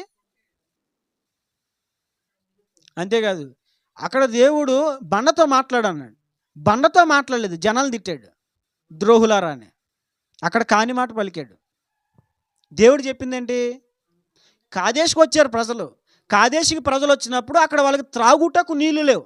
నీళ్లు లేనప్పుడు వారు మోషే మీద అహరోనుల మీద సరిగినప్పుడు మోషే దేవునికి మొరబెడితే దేవుడు అన్నాడు, ఇదిగో అక్కడ బండ ఉంది కదా, బండ దగ్గరికి వెళ్ళు, ఈ సమాజం అంతా పోగు చేసుకుని అక్కడికి వెళ్ళు, నువ్వు ఆ బండతో మాట్లాడు, ఆ బండ నీరిస్తుందని దేవుడు చెప్పాడు. మోషే ఈ ప్రజలు అప్పటికే మరి ఇష్టానుసారంగా మాట్లాడారు కదా, ఎందుకని మాట్లాడితే మోషే మీద సనిగివారు, నీ వల్లే నువ్వు తీసుకొచ్చావు అక్కడికి, మా జీవితాలు ఇలా పాడైపోవడానికి కారణం నువ్వే, మాకు ఈరోజు నీళ్ళు లేకపోవడానికి గల కారణం నువ్వే, దాహంతో మేము చచ్చిపోవడానికి, అలమటించడానికి, బాధపడడానికి, దుఃఖించడానికి కారణం నువ్వే. నువ్వు తీసుకురాకపోతే మా బతుకులు అక్కడ భలే ఉండే, ఎక్కడ ఐగుప్తులో కీరకాయలు, దోసకాయలు, చేపలు, ఉల్లిగడ్డలు ఇవన్నీ కూడా ఫుల్గా తినేవాళ్ళం అక్కడ. నీ వల్ల ఇది జరుగుతుంది. ఇప్పుడు నీళ్ళు కావాలి, ఎవరు తెస్తాడు నీళ్ళు ఇక్కడ అరణ్యంలో? ఈ అరణ్యంలో నీళ్ళు ఎవరు తీసుకొస్తాడు ఇక్కడికి? మాకు నీళ్ళు కావాలి. ఇప్పుడు అక్కడ ఉన్నప్పుడు నీళ్ళైనా దక్కి, దెబ్బలు కొట్టినా నీళ్ళైనా దక్కి, ఇక్కడ నీళ్ళు కూడా ఏం చేయమంటావు? అంతా చేసింది నువ్వే అని మోషే మీద ఇష్టానుసారంగా నోరేసుకుని పడిపోయేవారు. అప్పుడు దాకా దేవుడు చేసిన కార్యాలు మర్చిపోయేవారు. అంటే మేలులు పొందుకొని తిరగబడి మాట్లాడితే ఎలా ఉంటుందండి? ఇప్పుడు మా ఓడు ఉన్నాడు, బొడ్డోడు ఫిల్కియా, రాత్రి 12 గంట అండి పడుకోనేసరికి 12 గంట మిమ్మల్ని నిలబెట్టేస్తాడు. అలాగా సమస్య లేదు. రాత్రి మా అత్తయ్య గారికి డ్యూటీ అయిపోయింది ఆల్రెడీ. 12 గంట అది ఏ అందమంటే తెలీదు, కొట్టినా అంత రాలేదు. మరి ఏం చేయలే, మనం ఇంకా అలా పెంచాలి, తప్పదు. మరి సహనంతో పెంచాలి. రాత్రిలో నేను ఒక్కోసారి అలా వేసుకుని ఇలా తిప్పుతూ ఉంటాను హాల్లో. అది ఏంటంటే ఎత్తుకోవాలన్నమాట, కోతిపిల్ల ఇలా ఉండి ఇలా చూసుకుంటా అప్పుడు వెళ్తాడు. ఆగిపోయామనుకో మళ్ళీ మెదిలేస్తాడు. అప్పుడు దాకా ఏం చేయాలండి? నిద్ర లేదు. మళ్ళీ బేరం అంటాడు. తల్లి అర్ధరాత్రి అనక మధ్యరాత్రి అనక లేచి పాలు పట్టించాలి. ఏ ఓసారి రాత్రి ప్రశాంతంగా బైబిల్ చదువుకుందాం అని అనుకున్న ఈ లోపు దడాల్ సైడ్కి వెళ్ళిపోయాడు. పెట్టేవరా బాబు కరెక్ట్గా సందిట్లో సడేమి అన్నట్టని మళ్ళీ అప్పటికప్పుడు నీళ్ళెట్టి అడిగి చేసి అదవుతుందండి. ప్రశాంతంగా నిద్రపోతే తల్లికి అసలు ఉండదు. నేనైతే నువ్వు చూసుకొని చెప్పి నేను కునికేయడానికి ఉంటుంది, ఆవిడికి అసలు ఉండదు. ఎందుకని? ఆడికి పాలు కావాలా, ఇక నీ కోసం ఆడ్డాడు, అమ్మ కోసం ఎడుతాడు, నా కోసం ఆడ్డాడు. ఆ అమ్మే కావాలి ఆ టైంలోనే. ఇప్పుడు చిన్నప్పుడు ఇంత జాగ్రత్తగా నిద్ర మానుకొని నిప్పులు మానుకొని వాడికి టైంకి బేరమనగానే లేచి పాలు పట్టించి వాడికి అన్నీ కడిగి వాడు బట్టలు ఉతికి నిన్న మా వాడు 2 జతలు తీశాడు. 2 జతలు మరి 6-5 లంగోటాలు. అదవుతుందండి. మళ్ళీ మోసనికి వెళ్ళాడంటే మా అయ్యగారు మొత్తం పామేసుకుంటాడు, కాలులాగా అడిచేస్తాడు, మొత్తం అయిపోద్ది, మాకు అయిపోద్ది. ఇంతగా చూసుకొని ప్రతిదీ కూడా చేస్తాం. ఈ రోజున పెద్ద అయిన తర్వాత నువ్వేం చేసావు నాకు అన్నాడు అనుకో, లాగి స్టడేలు మన గోప మీద వేయాలనిపిస్తుంది. అవునా కదా? నేనంటే నీకు ప్రేమ లేదులే ఫస్ట్ నుంచే అన్నాడు అనుకో, అరే అమ్మాయి ఎంత కష్టపడింది వాడి కోసం, కుట్లు వేయించుకొని ఆపరేషన్ అయింది, 2 రోజులు లెగలేక కూర్చోలేక, కూర్చుంటే నడవలేక, ఈరోజు కూడా ఇంకా ఆ స్టిచెస్ పెయిన్లు తగ్గలేదు, ఆ నొప్పులు తగ్గలేదు ఈ రోజుకి. ఇంత యాతన పడి ఒక బిడ్డను పొందుకుంటే ఆడిని కష్టపడి నిద్ర మానుకొని ఎంత ప్రయాసపడి పెంచుతూ ఉంటే రేపొద్దు నువ్వేం చేసావులే, ఎందుకు కన్నావు నన్ను అన్నాడు అనుకో, మా నాన్నగారు అయితే తిప్పి తిప్పి తిప్పి తిప్పి వేస్తారు ఒకటే. ఇప్పుడు వీళ్ళ కొరకు ఎన్ని టెన్షన్లు పడ్డాడు మోషే, వీళ్ళ కొరకు ఎంతగా ప్రార్థన. 40 దినాలు వీళ్ళ కొరకు కడుపు కట్టి, వీళ్ళు తప్పు చేస్తే దేవుని ఆజ్ఞలు ధిక్కరించేసి బొమ్మలు చేసుకొని విగ్రహారాధన చేస్తూ దాని ముందు టీనుమార్ డ్యాన్స్ వేస్తూ ఉంటే, డిబికిచ్చ అని వేస్తూ ఉంటే ఏం చేశాడు ఆయన? దేవుని కోపం వచ్చేసింది. మోషే నువ్వు తప్పుగా వాళ్ళని కాల్ చేస్తానంటే దేవుని ఉగ్రతకు అడ్డుపడి 40 దినాలు సాగిలు పడిపోయి ఉండిపోయాడు దేవుని దగ్గర. అన్నం మానేసి నీళ్లు మానేసి ఎవరి కోసం? 40 దినాలు కడుపు కట్టుకున్నాడు మోషే. ఎవరి కోసం? ఎవరి కోసం? ఇశ్రాయేలు కోసమే. 40 దినాలు అన్నం మానుకోకపోతే, నీళ్లు మానుకోకపోతే ఈ రోజున భస్మం అయిపోయేవారు ఇశ్రాయేలీలు, దహించవేయబడేవాళ్ళు. కానీ కాపాడబడడానికి గల కారణం ఏంటి? 40 దినాలు శరీరం నలిగిపోయింది మోషేకి, అన్నం లేదు, నీళ్ళు లేవు. మొదట 10 ఆజ్ఞల కోసం వెళ్ళొచ్చాడు, ఆ 10 ఆజ్ఞలు తీసుకుని వచ్చాడు. అప్పుడే నీరసపడి ఆ 10 ఆజ్ఞలు తీసుకుని నీరసపడి 40 దినాల ఉపాసంలో కొండ దిగుతూ ఉంటే వీళ్ళు డ్యాన్స్ చేస్తున్నారు. మళ్ళీ వీళ్ళ కోసం, ఈ ఉగ్రతను ఆపడం కోసం మళ్ళీ వెళ్ళిపోయి మళ్ళీ 40 దినాలు. ఎంత శరీరం నీ కోసం నలగొట్టుకొని మళ్ళీ 40 దినాలు బతుములాడుకొని ఆయన పాదాలు పట్టుకుని బ్రతులు ఆడుకొని 40 దినాలు సాగిలిపడి ఉన్నాడండి.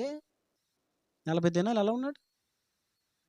సాగిలిపడే ఇంకా లేచింది లేదు, ఇలా సాగిలి పడిపోయి దేవుని నమస్కారం. ఇంకా 40 దినాలు మోసే పని అంతా ఇదే.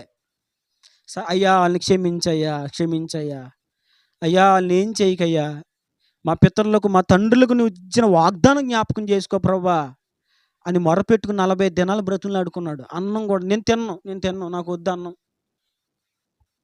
మోసే ఎందుకు నువ్వు వెళ్ళి భోంచే, నేను ఇంకా క్షమించను, వెళ్ళిపో, నువ్వు క్షమించకపోతే నేను తిన్ను, నేను నీళ్ళు తాగ, నేను ఎక్కడ చచ్చిపోతాను, నేను ఎక్కడ ఉండిపోతాను. అంతెందుకు అనలేదా?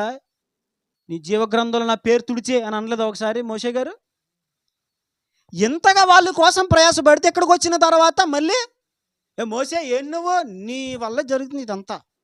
అరే నీ కోసం ఒళ్ళు నలుపుకొని ఇంత ప్రయాసపడుతున్నాడే సేవకుడు, నీ కోసం ఇంతగా యాతన పడుతున్నాడే, ఒక్కసారి నీ కొదువైతే నీకు సేవకుడి మీద కోపం వచ్చేస్తుందా?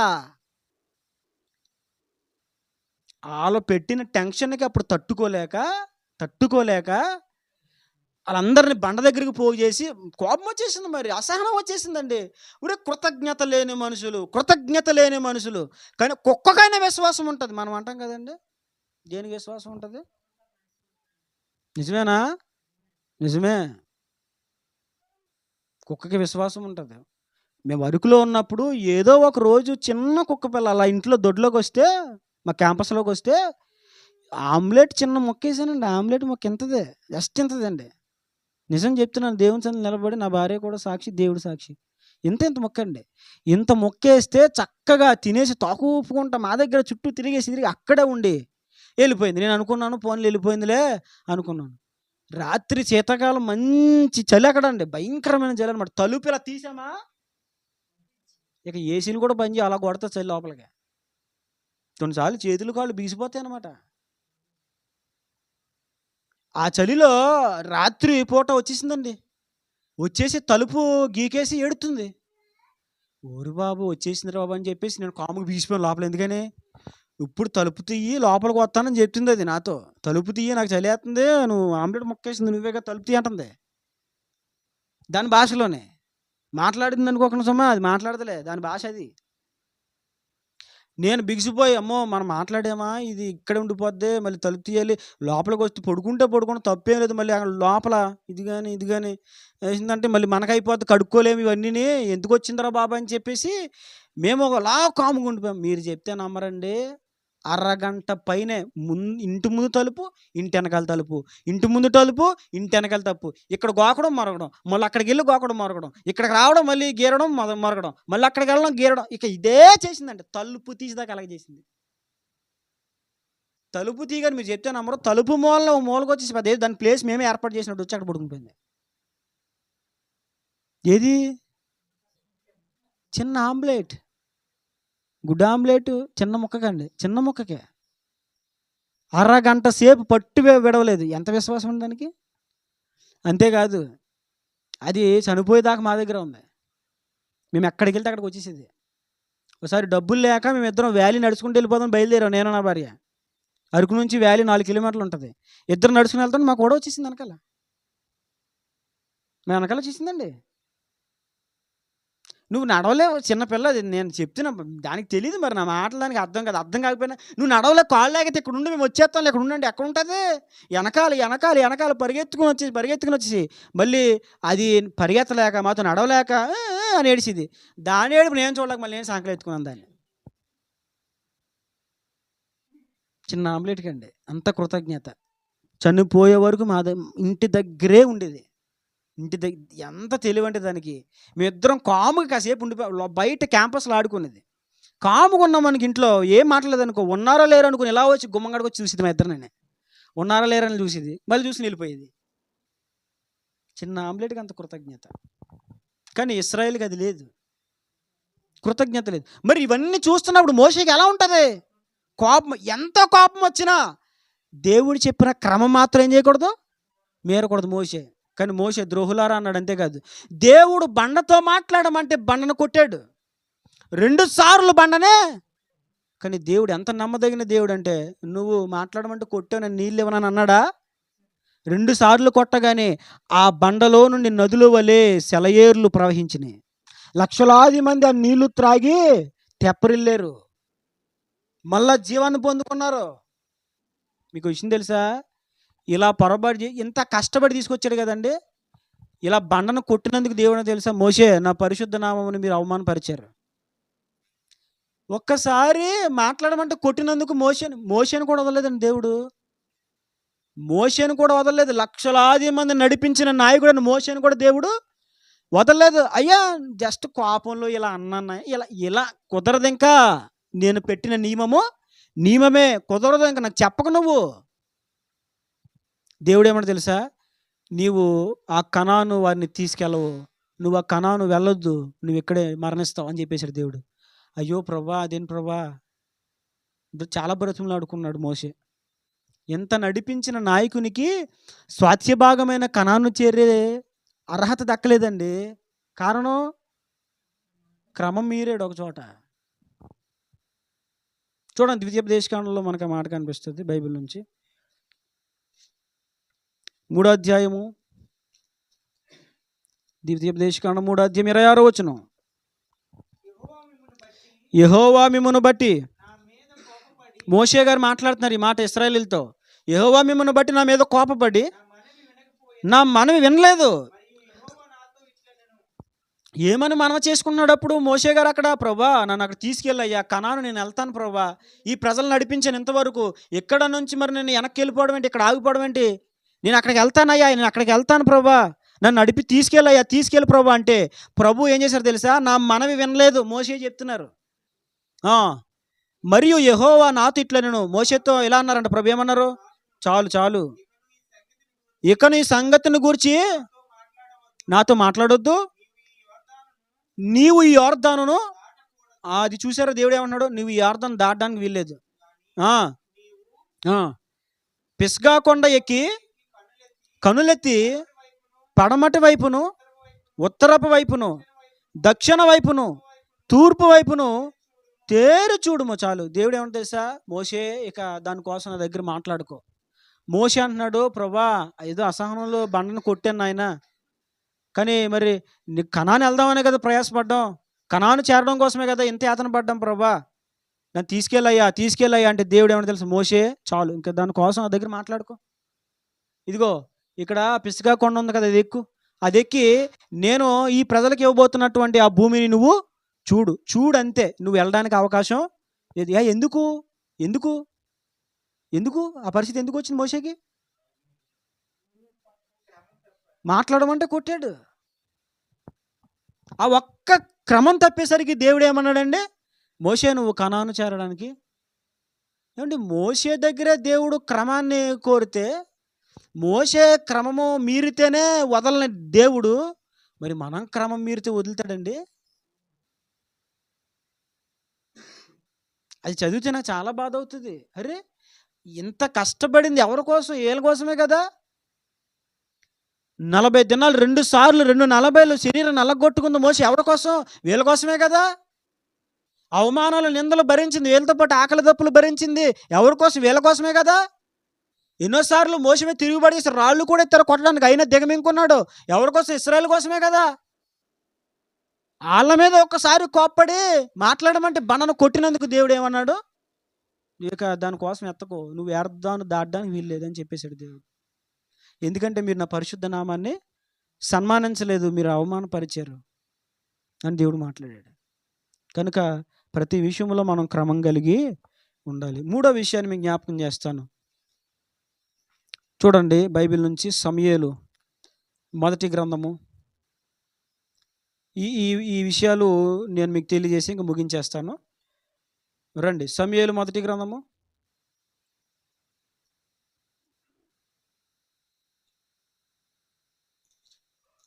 4వ అధ్యాయము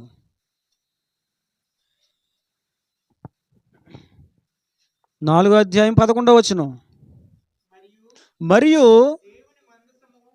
దేవుని మందసము పట్టబడెను, అది కాకను హొఫ్నీ ఫినెహాసులను ఏలి యొక్క 2 కుమారులు హతులైరి. చాలు, ఇక్కడ జరిగింది ఏంటి తెలుసా? ఏలి యాజకుడు.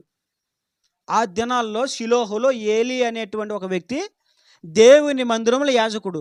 అతనికి 2 కుమారులు ఉన్నారు. ఆ కుమారుల పేర్లు ఏంటంటే హొఫ్నీ ఫినెహాసు. హొఫ్నీ ఫినెహాసు వాళ్ళ పేర్లు ఇవి. వీళ్ళు ఏమైపోయారంటే యుద్ధములో చనిపోయారండి. ఏమైపోయారు? వినాలి వినాలి వినాలి. సేవకుని పిల్లలు యుద్ధములో చనిపోయారు. సేవకుని పిల్లలు లేదా సేవకుడు యుద్ధములో గెలవాలి, ఎందుకంటే దేవుడు వారితో ఉంటాడు కాబట్టి. ఆల్రెడీ వారు యుద్ధానికి వెళ్ళినప్పుడు కూడా మందసమును తీసుకెళ్లారు. మందసం వారితో ఉంటే వాళ్ళకి విజయం రావాలి. కానీ మందసము ఉన్నను ఇశ్రాయేలీయులు ఓడిపోవడమే కాదు, ఫిలిష్తీయుల చేతులు హతులైపోవడమే కాదు, ఇంకా దుఃఖకరమైన విషయం, ఏలి 2 కుమారులు చనిపోయారు. యాజకుడు కొడుకులు చచ్చిపోయారు 2. ఎందుకు చచ్చిపోయారు వీళ్ళు? ఏలి కుమారులు హొఫ్నీ ఫినెహాసులు ఎందుకు చనిపోయారు? ఎందుకు చనిపోయారు తెలుసా? వారు సేవ చేస్తున్నారు. బైబిల్లో రాయబడింది, చూడండి చూడండి ఒక్కసారి. సమూయేలు మొదటి అధ్యాయము 3వ వచనం చివరి 3వ లైన్ నుంచి చదవండి. చివరి 3వ లైన్ ఫుల్ స్టాప్ తర్వాత నుంచి చదవండి. ఆ కాలమున ఏలి యొక్క 2 కుమారులకు హొఫ్నీ ఫినెహాసులు యెహోవాకు యాజకులుగా. ఏలి వృద్ధాప్యానికి వచ్చేసాడు, మందదుస్తు వచ్చేసింది, ఇక చూపు లేదు, బహుస్థూలకాయుడు, కనబడట్లేదు, ఇంక ఓపిక లేదు యాజకత్వం చేయడానికి. కాబట్టి యాజకత్వాన్ని ఏలి తన కుమారులను హొఫ్నీ ఫినెహాసులకు అప్పగించాడు. హొఫ్నీ ఫినెహాసులు ఇప్పుడు ఏం చేస్తున్నారు? దేవుని మందిరంలో అక్కడ రాయబడింది ఏమని? యెహోవాకు యాజకులుగా ఉన్నారు. అయితే విచిత్రమైన మాట ఇంకోటి చూపిస్తాను చూడండి మీకు. 2వ అధ్యాయము 12వ వచనం. ఏలీ కుమారులు యెహోవాను ఎరుగని వారే. ముందేం చదివాము మరలా చూడండి. ముందేం చదివాము? ఓఫ్నీ ఫినిహాసులు యెహోవాకు యాజకులుగా ఉన్నారు. ఇక్కడ ఏమని రాయబడింది మరలా? యెహోవాను ఎరుగని వారే అని రాయబడింది. అక్కడ యెహోవా సన్నిధిలో వాళ్ళు యాజకులుగా ఉన్నారు, యెహోవాకి యాజకులుగా ఉన్నారని రాయబడింది. ఇక్కడేం రాయబడింది?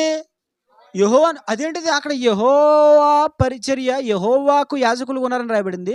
ఇక్కడ మీ యెహోవాను ఎరుగని వారు, అదేంటిది? తప్పుపడిందా? బైబిల్లోని తప్పుపడిందా? అంటే వారు దేవుని మందిరములోనే పరిచర్య చేస్తున్నారు కానీ దేవుడు చెప్పినట్లుగా చేయట్లేదు.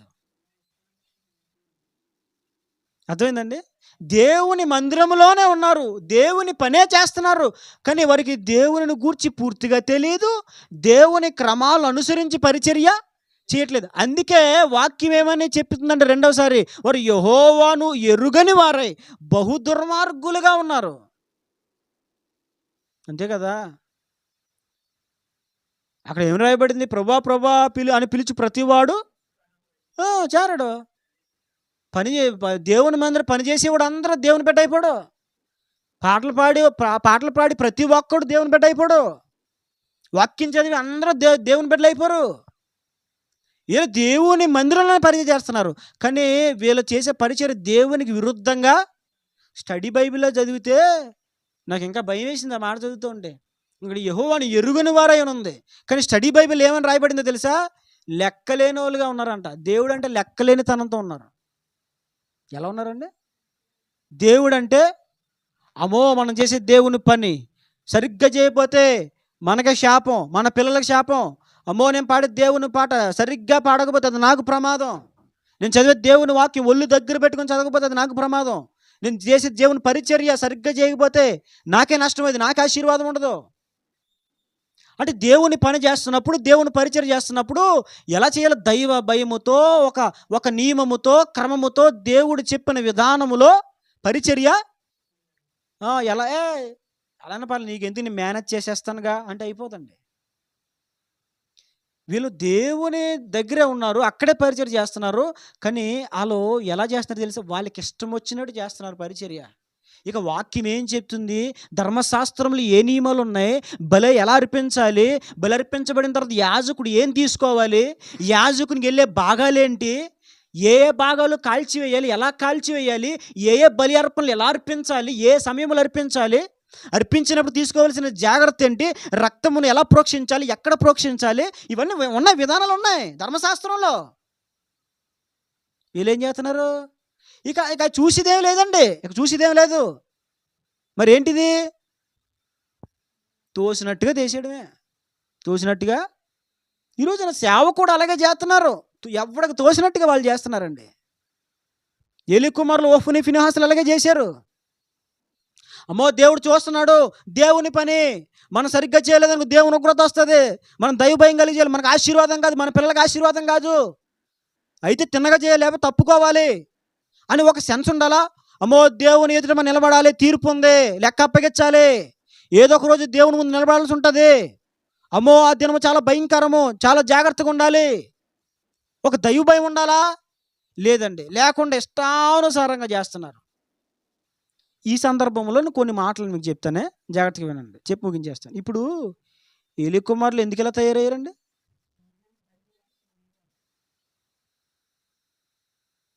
ఏలీ కుమారులు ఎందుకు ఇలా తయారయ్యారు? ఏలీ కుమారులు ఇలా ఎందుకు తయారయ్యారు చెప్పనా? బైబిల్లో రాయబడింది, బాలుడు నడువవలసిన త్రోవను వానికి నేర్పుము, పెద్దవాడైనప్పుడు దాని నుండి వాడు తొలగిపోడు. బాలుడు నడవవలసిన త్రోవను వానికి నేర్పాలి. ఏలీ కుమారులు ఎందుకు బైబిల్ రాయబడింది? వాళ్ళ గురించి ఏమని రాయబడింది? మిక్కిలి దుర్మార్గులను రాయబడింది.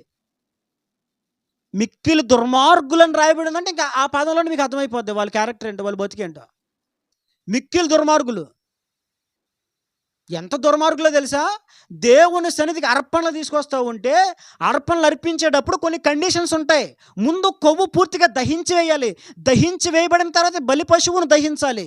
అది దహించబడుతున్నప్పుడే మాంసం తీసుకోవాలి. కొవ్వు దహించకుండా దహన బలి పశువు మాంసం మీద మనకి ఇంకా అధికారం రాదు. కానీ వారు తీసుకొస్తూ ఉంటే ఆ కొవ్వు ఇంకా దహించకముందే, ఆ కొవ్వు కాల్చివేయబడకముందే మాకు మాంసం కావాలి. అలా కాదయ్యా, ముందు కొవ్వు కాల్చాలి కదండి. కాదు, నువ్వు ఎత్తావా, లాక్కోమంటావా డిమాండ్ చేస్తున్నారు. కొవ్వు కాల్చబడక ముందు దహన బలి పశు మాంసమును తీసుకోవడం ధర్మశాస్త్రానికి విరుద్ధం. నియమాలు ఉన్నాయి, క్రమాలు ఉన్నాయి. కానీ వీళ్ళేం చేస్తున్నారు? క్రమానికి వ్యతిరేకంగా ఎవడన్నా అర్పణలు తీసుకొచ్చేదా అయితే వచ్చి గుర్ర వచ్చింది, గుర్ర వచ్చింది, మాకు అది కొవ్వు కావాలి, మాకు కొవ్వు. ఎందుకని నూనెలో వేపుకొని తింటే భలే ఉంటుంది, మజాగా ఉంటుంది, మజాగా. మేక మెదడు ఎప్పుడైనా తిన్నారండి? ఎవరైనా తిన్నారు? మేక మెదడు కొవ్వు, ఆ తర్వాత ఎముకలో ఉన్న మూలుగు, అబ్బా భలే ఉంటుంది కదండి. మీకు నచ్చుతుందో లేదో, నాకు భలే ఇష్టం. ఆ చేప బుర్రలో ఉన్నటువంటి గుజ్జు అని లాగుతుంటే బాబా చాలా బాగుంటుంది. ఎంత బాగున్నా దేవుడు చెప్పిన నియమ ప్రకారంగానే చెయ్యాలి. అక్రమంగా అర్పణలు తీసుకొస్తూ ఉంటే దారికి అడ్డం కొట్టేసేవారండి, బలాత్కారం చేసేసేవారు. ఒక నియమ ప్రకారంగా నువ్వు అర్పించుకుంటే నాకు ఎందుకు, ముందు నాకు తినడానికి ఇవే, తినడం కావాలి మాకు. దానికి అన్నీ పట్టించేసి ఏం చేయాలి ఇప్పుడు? కారం, ఉప్పు, నిమ్మకాయ, పెరుగు అన్నీ చేసి మ్యాగ్నెట్ చేసి ఏం చేయాలి ఇప్పుడు? మ్యాగ్నెట్ చేసి అప్పుడు ఏం చేయాలి? చక్కగా నూనె బాగా వేసుకొని వేపుకొని, అబ్బో అలా కుదరదు అక్కడ. దేవుడు కొన్ని నియమాలు, కానీ వేలేంటి? అర్పణలు అర్పించే వాళ్ళ దగ్గర దహన బలి ద్రవ్యాలు, ఆ దహన బలి పశుమాంసాలు అక్రమంగా అంతే కదండి. అంతేకాదు, ఇంకా వీళ్ళు చేసిన నీచమైన పనులేంటో తెలుసా? దేవుని మందిరం దగ్గర పరిచర్య చేయడానికి వస్తున్న యవన స్త్రీలు, ఎవరు? దేవుని మందిరం దగ్గర పరిచర్య చేయడానికి వస్తున్న యవన స్త్రీలను ఏం చేసేవారు? వీళ్ళు పాడు చేసేవారు, వ్యభిచారం చేస్తున్నారు. పైకి ఏం చేస్తున్నారు? వీళ్ళు పరిచర్య చేస్తున్నారండి. సేవకులండి. వీళ్ళు సేవకులై ఉండి వస్తున్న విశ్వాసులతో ఏం చేస్తున్నారు? ఎంత భయంకరమైన పరిస్థితి అండి. ఆనాడే కాదు అంత భయంకరమైన పరిస్థితి, ఈ రోజుకి అంత భయంకరమైన పరిస్థితులు జరుగుతున్నాయి. ప్రేమ వ్యవహారాల్లో ఉంటూ కీబోర్డు వాయించేవాళ్ళు లేకపోలేదు, వ్యభిచారాలు చేస్తూ పాటలు పాడేవాళ్ళు లేకపోలేదు, పాపములో జీవిస్తూ ప్రసంగాలు చేసేవాళ్ళు లేకపోలేదు. నేటికి ఉన్నారు అలాంటి వాళ్ళు. అంటే దేవుని పని అంటే లెక్కలేదా? వాళ్ళు అలాగే చేశారండి. దేవుడు చూశాడు. ఇక వాళ్ళు చేస్తున్న ఈ పాపం వల్ల దేవునికి మహాకోపం చేసింది. ఒక విషయం గమనించాలి, మనకలాగా దేవునికి షార్ట్ టెంపర్ ఉండదు. షార్ట్ టెంపర్ అంటాం కదా మనం, మామూలుగా మనం అనుకుంటాం, వాడు ఒరే బాగా షార్ట్ టెంపర్ ఎక్కువరా అంటే ఊరికనే. కొంతమందికి ఎక్కడ ఉంటుందంట, ఏంటది? ముక్కు గింతికి అన్ని చెమటలెట్టేస్తున్నాయి, ముక్కు మీద ఉన్నట్టుంది నీకు అని అంటారు. కొంతమంది కోపం ఎక్కడ ఉంటుంది అంటే ఏగోళ్ళకి ఈగను కూడా వదలరా వీళ్ళు, ఈగతో పాటు ఎగిరిపోతారేమో. ముక్కు పొగరు అంటారు, అలాగ ముక్కు పొగరు. మనలాగా దేవునికి అంత ముక్కు పొగరు ఉండదు. దేవుడు అని చూశాడు. క్రమము తప్పినా దేవుడు ఏం చేశాడు? చూశాడు, కొంత సమయాన్ని దేవుడు ఇచ్చాడు. ఇంకా వాళ్ళ ఆకతాయితనాలు, ఈ ఆగడాలు పెరిగిపోతున్నాయి. దీని అంతటికి వీళ్ళంతా పేటరేగిపోవడం వల్ల కారణం ఏంటంటే, ఏలి ఎప్పుడు పట్టుమని దైవ భక్తిలో పెంచలేదు పిల్లల్ని. ఏం చేయలేదండి? అక్కడ పెంచలేదు. ఈ సందర్భంలో మనం ఒక విషయాన్ని గమనించాలి. ఒక అనుభవాన్ని మనం అలవరుచుకోవాలి. ఏంటో తెలుసా? నీవు ఎంత బిజీగా ఉన్నా, ఏ ఉద్యోగంలో ఉన్నా, నువ్వు ఏ వ్యాపారంలో ఉన్నా, నీ పిల్లలకి భక్తి నేర్పించాల్సిన బాధ్యత నీదే. నా బిడ్డకి భక్తి నేర్పించాల్సిన బాధ్యత నేను చెప్పేస్తున్నాను కదండి. మీ మీద తోసేట నేను కూడా అంతే. వాడు పుట్టాడు, మరి ఏం చేయాలి? నేను భక్తిలో పెంచాలి. చిన్నప్పటి నుంచి ఏం చేయాలి? బైబిల్లో రాయబడిన ద్వితీయోపదేశకాండంలో, ఇదిగో నీ పిల్లలు కూర్చున్నా, నుంచున్నా, త్రోవలో వెళ్ళినా, వాళ్ళు పండుకొండ వాటి గురించి సంభాషణ వేటి కోసం? దేవుని వాక్యం. రేనా మన దేవుడు గొప్పవాడురా, ఇదిగో 2020 సంవత్సరాల క్రితం ఈ భూలోకానికి వచ్చాడు, మనం రక్షించడం కోసం వచ్చాడు. ఈ భూమి మీద పుట్టాడంటే ఆయన మనిషి కాదురా, మనిషిగా రావడం కోసం కన్యమరియను వాడుకున్నాడు. అలా వచ్చాడు, అంతేగాని పుట్టిన మనిషి అనుకోకూడదు ఆయన్ని.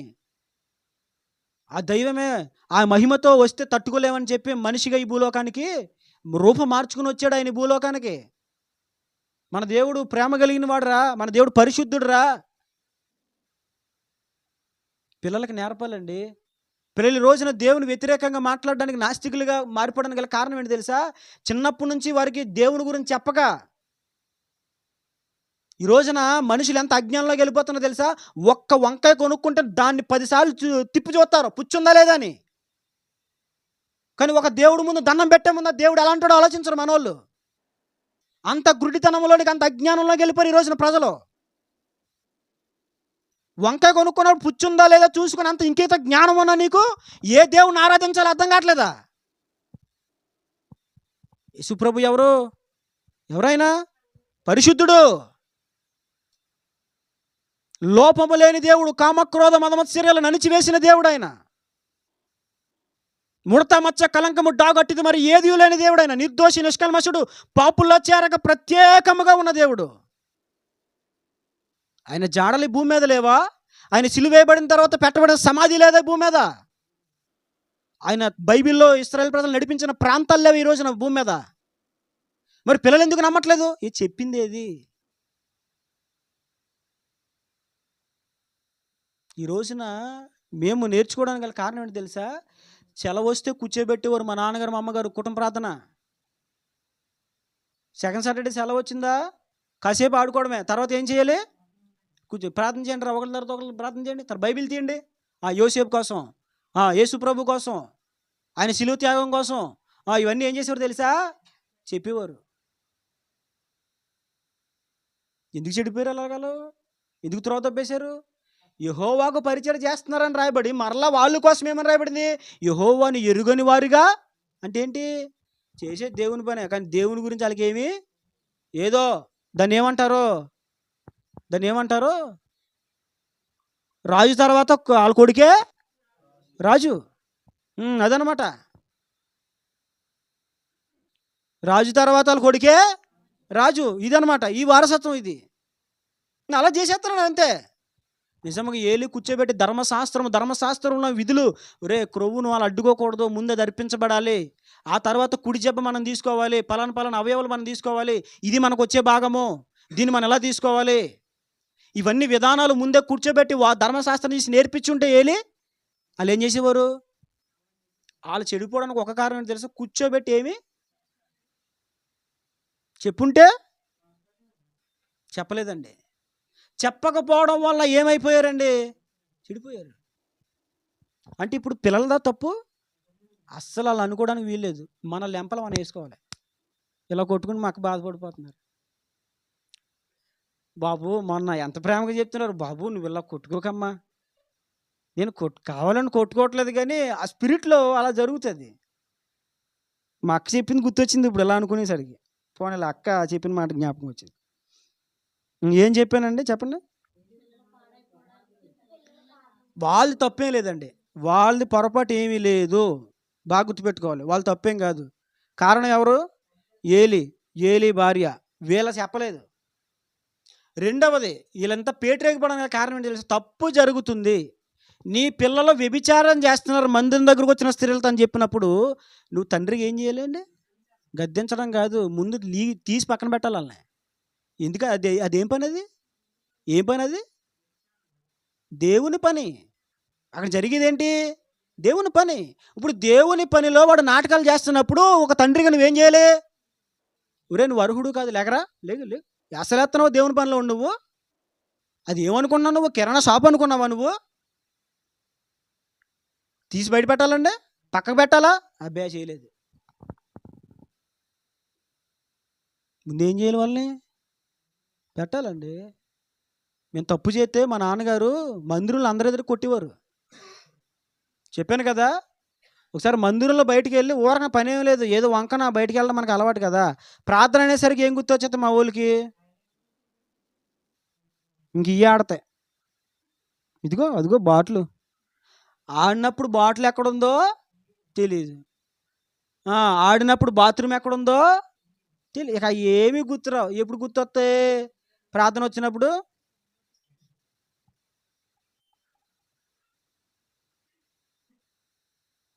అప్పుడు గుర్తొస్తాయి. ఎందుకు చెప్పాను ఈ మాట చెప్పండి?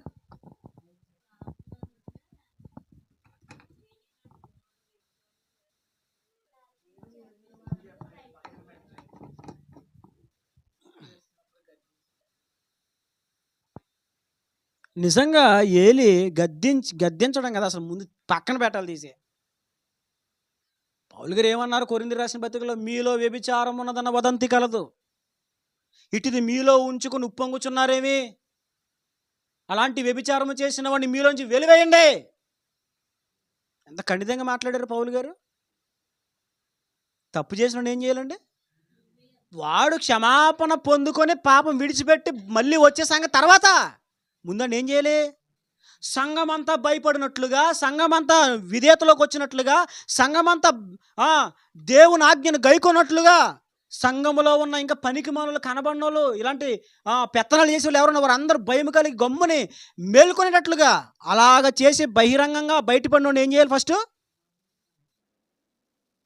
బాబు దయచేసి వెళ్ళిపో, ఇంటికాడ ఉండి ప్రార్థన చేసుకుని దేవునికి క్షమాపణ చెప్పి పాపాన్ని విడిచిపెట్టి అప్పుడు రా, అప్పుడు వరకు పంపేయాలి. ఇంత తెలిసిన తర్వాత ఏం చేశారు తెలుసా? వాళ్ళని తీయలేదండి. ఎందుకని? తీసేస్తే కానుకలు మరి వెళ్ళిపోతాయి కదా. తీసేస్తే ఏమవుతాయి? ఇప్పుడు అర్పణలు ఇంకో చోటకి వెళ్ళిపోతాయి కదా. అది తీయలేదు. తీయడం మానేసి బైబిల్లో రాయబడింది చూడండి. దేవుడు ఎంత స్పష్టంగా మాట్లాడాడంటే చూడండి.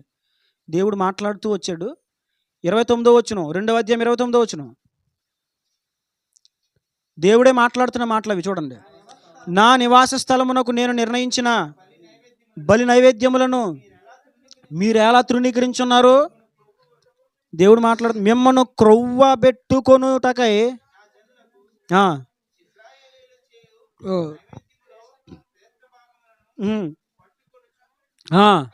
చూడండి ఈ మాట చూడండి. నాకంటే నీ కుమారులను నీవు గొప్ప చేయొచ్చు. చాలు, ఈ మాట చాలు. ఇక్కడ అప్పటికే దేవుడు అక్కడ జరుగుతున్న ఆగడాలన్నీ చూసి ఒక దైవజనుని పంపించాడు. దేవుడు ఒక ప్రవక్తను పంపించాడు ఏలి దగ్గరికి. ఏలి దగ్గర పంపించి, ఏలే ఇక్కడ జరుగుతుందండి, నీ పిల్లలు చేస్తుందేంటి? బలి ద్రవ్యములను మీరేంటి పాడు చేస్తున్నారు, తృణీకరిస్తున్నారేంటి, ఈ సేవా క్రమాలు తప్పిస్తున్నారేంటి అని మాట్లాడిస్తున్న క్రమములోనే అక్కడ ఆ ప్రవక్త ద్వారా దేవుడు పలికించిన మాట ఏంటి తెలుసా? నాకంటే నీ కుమారులను నీవేం చేస్తున్నావు? గొప్ప చేస్తున్నావేంటి? ఇప్పుడు దేవుని ఆజ్ఞ వచ్చేసరికి పిల్లలు కాదు మనకు ముఖ్యం. ఏం ముఖ్యం? వాక్యం ముఖ్యం. పిల్లల్ని పట్టించుకోవద్దు, ప్రేమించొద్దు అని చెప్పట్లేదు, చెయ్యాలి, అవన్నీ చేయాలి మనం. వాటి బాధ్యత మన మీద ఉంది. వాళ్ళు బరువులు మోయాల్సిన బాధ్యత మన మీద ఉంది. దేవుని ఆజ్ఞ విషయమై అవసరమైతే వారిని దేవుని ఆజ్ఞ వైపుకే మనం మళ్ళించాలి తప్ప వాళ్ళ మాటలకు మనం మెడ తిప్పకూడదు. ఏం చేయకూడదండి? వాళ్ళ మాటలకు మెడ తిప్పకూడదు.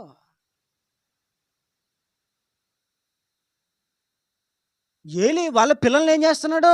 గొప్ప చేస్తున్నాడు. నిజంగా దేవుణ్ణి గొప్ప చేసే వ్యక్తి అయితే ఏం చేస్తాడు? బుద్ధి చెప్పి పోండ్రా బయటికి అని అంటాడు. ఇంట్లో పడి ఉండే ప్రార్థన చేసుకుని మారు మనసు పొందండి, మీరు దేవుని దగ్గర క్షమాపణ వేడుకోండి. ఇంత భయంకరమైన అక్రమం, అన్యాయం జరుగుతుంది అక్కడ. దహన బలి ద్రవ్యాలు తృణీకరిస్తున్నారు. అక్కడికి వచ్చినటువంటి స్త్రీలతో వ్యభిచారము చేస్తున్నారు. బాగా తిని క్రవబెట్టుకుంటున్నారు ఒళ్ళు. మరి ఇలాంటి పరిస్థితులు జరుగుతూ ఉంటే మరి వాళ్ళకి నష్టం రాదండి? అందుకే తర్వాత అధ్యాయంలో మనం చూసాం 11వ వచనం, 4వ అధ్యాయం 11వ వచనంలో దేవుని మందసం పట్టబడిన, అదియు కాక ఒఫ్ని ఫినిహాసులను ఏలి యొక్క 2 కుమారులు హతులైరి. చాలా జాగ్రత్త. కాబట్టి దీన్ని చూస్తున్నప్పుడు మనం కొన్ని విషయాలు జ్ఞాపకం చేసుకోవాలి. కొన్ని విషయాలు భయం కలిగి ఇప్పటిని శ్రద్ధ వహించాలి. ఒకటి, పిల్లల కోసం మనం ప్రార్థన చేయాలి. మొదట ఏం చేయాలండి? పిల్లల కోసం ప్రతి దినం మనం ఏం చేయాలి? భర్త, భార్య, ఎక్స్పెషల్ నేను చెప్తున్నాను. ఇప్పుడు ప్రార్థనలో ముందంజకి వెళ్ళిపోయారు స్త్రీలు. ఏమండి? వినాలి. ప్రార్థనలో భక్తిలో ముందంచుకెళ్ళిపోయారు ఇప్పుడు స్త్రీలు. కానీ పూర్వం స్త్రీలు కాదు పురుషులు ఉన్నారు. ఒక హనోకైనా, ఒక నోవహైనా, అబ్రహాం అయినా, ఇస్సాక్ అయినా, యాకోబు అయినా భక్తులు ఎవరు కనిపించారు బైబిల్లో? ముందు స్త్రీలు కాదు, అంటే స్త్రీలు చెయ్యొద్దని కాదు, భక్తి చేయాల్సిన భారము, పిల్లల విషయంలో జాగ్రత్త, ఇవన్నీ ముందు ఎవరికి ఉండాలి? తండ్రికి ఉండాలి. ఎవరికి ఉండాలండి? ఇక లోకుగా దొరుకుతుంది కదా ఇంట్లో, ఎవరో భార్య లోకుగా దొరుకుతుంది కదా. ఆడేం తప్పు చేశాడు అనుకో, వచ్చినాన్ని నువ్వేం చేస్తున్నావే అని ఆవిడ మీద అడిపోతాడు ఈయన. మరి నువ్వేం చేసావు? అవునా కాదా? సబబా కాదు అది. నువ్వేం చేసావు? ఓ తండ్రిగా నీ బాధ్యత ఏంటి? నేను సరుకులు తెచ్చి పడేయడమే, నువ్వు చూసుకా. నువ్వేం చేస్తావు మరి? మొత్తం రెండేసేస్తావా? తిరిగే మొత్తం బండ్లో పెట్రోల్ అయ్యేదాకా, ఒంట్లో ఓపిక అయ్యేదాకా రుయ్ రుయ్ రుయ్ రుయ్ రుయ్. లేదు. భక్తి విషయంలో, పిల్లలు చేసే భక్తి విషయంలో బాధ్యత తండ్రి తీసుకోవాలి. వాళ్ళు భవిష్యత్తును గూర్చినటువంటి బాధ్యత తండ్రి తీసుకోవాలి. ఇది దేవుని నియమము, వాక్య నియమము, మన పితరులు అనుసరించిన నియమం ఇదే అండి. ఇప్పుడు భార్య ఇంట్లో ప్రతి పని ఎవరు చక్కబెడతారండి? భార్య చూసుకుని. ఇప్పుడు భార్య పిల్లల్ని చూసుకొని, ఇంట్లో పని చూసుకుని, నువ్వేం చేస్తావు? కాలు మీద కాలు వేసుకొని టీవీ పెట్టుకుని చూస్తావా? ఓ తండ్రిగా నీ పాత్ర ఏంటి కుటుంబంలో? ఒక తండ్రిగా నీ పాత్ర ఏంటి కుటుంబంలో? పిల్లల్ని కూర్చోబెట్టి వాళ్ళకి చదువులు చెప్పి, మా నాన్నగారు ఒకసారి అటు గుర్తొచ్చింది చెప్తున్నాను. నా రైటింగ్ ఎలా ఉండేది తెలుసండి? చిన్నప్పుడు నా రైటింగ్ ఎలా ఉంది తెలుసా? ఎలా ఉండేదంటే, అది మీకు అర్థమవుతుంది అనమాట. షార్ట్ హ్యాండ్ అని ఒక లాంగ్వేజ్ ఉంటుంది, మీకు తెలుసో లేదో. షార్ట్ హ్యాండ్ అని, నేను ఇంటర్లో వొకేషనల్ గ్రూప్ కాబట్టి షార్ట్ హ్యాండ్, నేను అప్పుడు దాన్ని ఏమంటారు, ఆ సబ్జెక్ట్ మాకు ఉంది. మొత్తం గీతలు అనమాట. అది ఆ షార్ట్ హ్యాండ్ వచ్చినట్టుగా తప్ప ఇంకెవరికి అర్థం అవుతుంది. అది కోర్టులో వాడి సంథింగ్ ఏదో లాంగ్వేజ్, అది కోర్టులో ఎక్కడ వాడతారు ఆ లాంగ్వేజ్ని. అలా ఉండేది నా రైటింగ్. మా నాన్నగారు వచ్చారా, నీ పుస్తకాలు తీరా, ఇది ఎక్కడ వరకు చదివా, ఇది నీ రైటింగ్ చూపించాను. ఒకసారి తీసాను. నేను అనుకున్నాను, నా మొహం నాకే అందం, నా రాత నాకే అందం. అవునా కదా? ఎవడగాడు అందగాడు అద్దం ముందుకు వెళ్ళిపోయి, అబ్బా నా గెడ్డం, నా హెయిర్ స్టైల్, నేను నా డ్రెస్సు మనం అనేసుకోవడం కదా, పక్కన వాళ్ళు చెప్పాలి. నా రైటింగు సూపరో డోపర్ అనుకుంటే అయిపోదు, పక్కన వాళ్ళు చెప్పాలి. నేను అనుకున్నాను బలి రాసేద్దాను, డాడీ వచ్చి వెరీ గుడ్ నానా అంటారు అనుకున్నాను నేను. తీరా పుస్తకాలు ఇది ఇంగ్లీష్ ఏది అన్నారు, తీసాను. నేనేమో లోపల మురిసిపోతున్నాను, మా డాడీ వెరీ గుడ్ అంటారు, మరి రైటింగ్ అని. ఎంతగా నా రైటింగ్ అంతా కోళ్ళు దూవేసిన రొప్పలా ఉందని నాకు తెలీదు. ఈ రైటింగ్ ఏంట్రా అన్నారు. ఏంటండి అని, ఈ రైటింగ్ ఏంట్రా, ఏ రాస్తున్నావు నువ్వు, అసలు అర్థమవుతుందా? ఏంటది జడ్డ జీ, అది ఏంటది? కొట్టే రెండో రోజు చెత్త కొట్టేశారు. దెబ్బకి రైటింగ్ నిదానంలోకి వచ్చేసింది. దెబ్బకి రైటింగ్ ఏమైపోయిందండి? అది ఎందుకు జరిగింది? కొట్టారు కాబట్టి. తండ్రిగా ఒక బాధ్యత తీసుకున్నాడు ఆయన. తండ్రిగా బాధ్యత తీసుకున్నాడు కాబట్టి నాకు నిదానంగా రాయడు.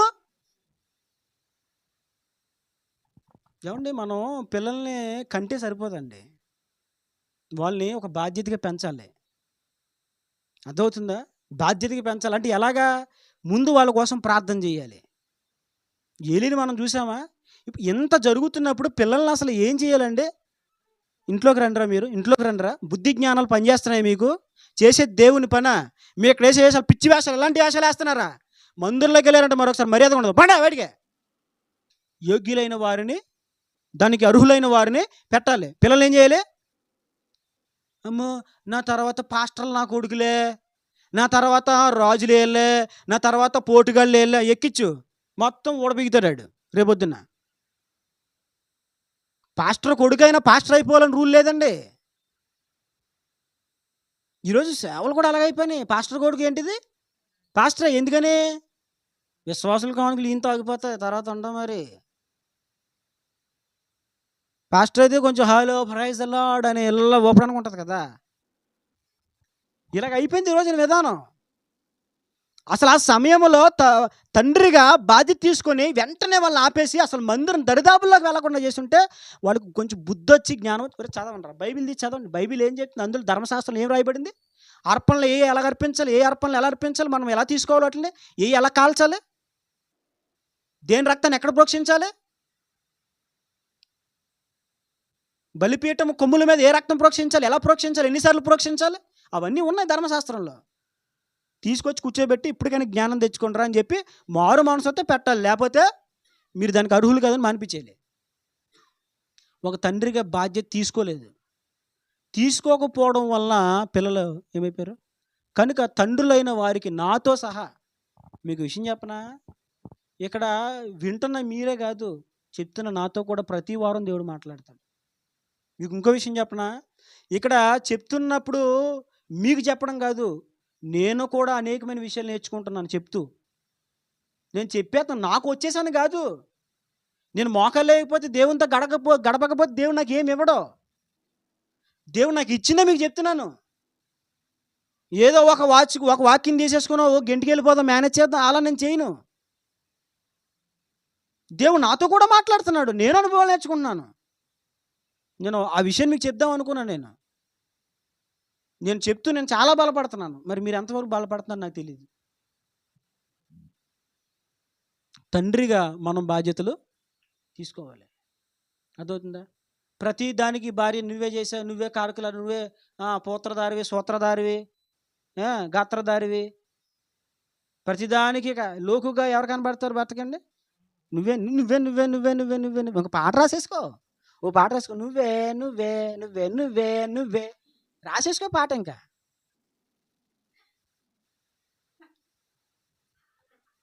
అర్థమవుతుందండి? మరి అంతే కదా. వినండి ఏం చేయాలి?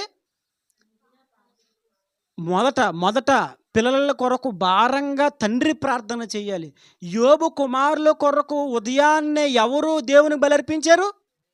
యోబు భార్య యోబు ఎవరండి? యోబండి. చచ్చిపోతున్నాడు బిడ్డ కోసం ఎవరు ప్రార్థన చేశారు? దావీదా బెత్షెబా? దావీదు 7 దినాలు ఉపవాసం ఉండి ప్రార్థన చేశాడు. అంటే బైబిల్లో మనం ఆలోచించినప్పుడు ప్రార్థన, బిడల విషయంలో ప్రార్థన ముందస్తగా చేసింది ఎవరు? పురుషులు. నువ్వు చేయలే, మా డ్యూటీలో మాకు అవ్వదా, టైం చూసుకోవాలి. మరి ఏం చూసుకోవాలండి? ఏమంటే కుటుంబంలో భర్త భక్తి విషయంలోనూ లోక విషయంలోనూ భార్యకి పిల్లలకి మాదిరికరంగా ఉండాలి. ఎవరు? భర్త మీదే కుటుంబము ఆధారపడి ఉంటుంది. ఇప్పుడు పూర్వకాల ఇల్లులు ఉండేవి. ఆ ఇల్లు మొత్తానికి ఒకటే ఉండేది. ఏంటది? దూలం అంటారు దాన్ని. దూలమేనా? ఒకటే దూలం, ఇంటి కప్పు అంతటికి ఒకటే. ఆ దూలం మీద మొత్తం కప్పు ఉండేది. ఆ దూలం లేకపోతే రాత్రి వెళ్ళి ఇంట్లోకి వచ్చేద్ది, శీతాకాలం వర్షం ఇంట్లోకి వచ్చేస్తుంది, ఆ వర్షాకాలం వర్షం ఇంట్లోకి వచ్చేస్తుంది, శీతాకాలం చలి ఇంట్లోకి వచ్చేస్తుంది. అవసరమైతే కొన్ని పులులు సింహాలు కూడా లోపల ఊరికి వస్తాయి. కప్పు నిలబడాలంటే దూలం. ప్రతి ఇంటి యజమానులు ఒక దూలముగా మార్చబడుదురుగాక. ఎలా ఉండాలండి? దూలంగా ఉండాలి. తండ్రి అనగానే పిల్లలకి చూడండి, ఇలా చూడమ్మా, మీరు అటు ఇటు చూడండి, నేను మీ వైపు చూసి చెప్తాను. నేను ఏమన్నా అటు నుంచి నేను 4 మూలలు కనబడిపోతున్నానా ఏంటి? లేదా అక్కడ ఏమన్నా ఎల్ఈడి పెట్టేశానా?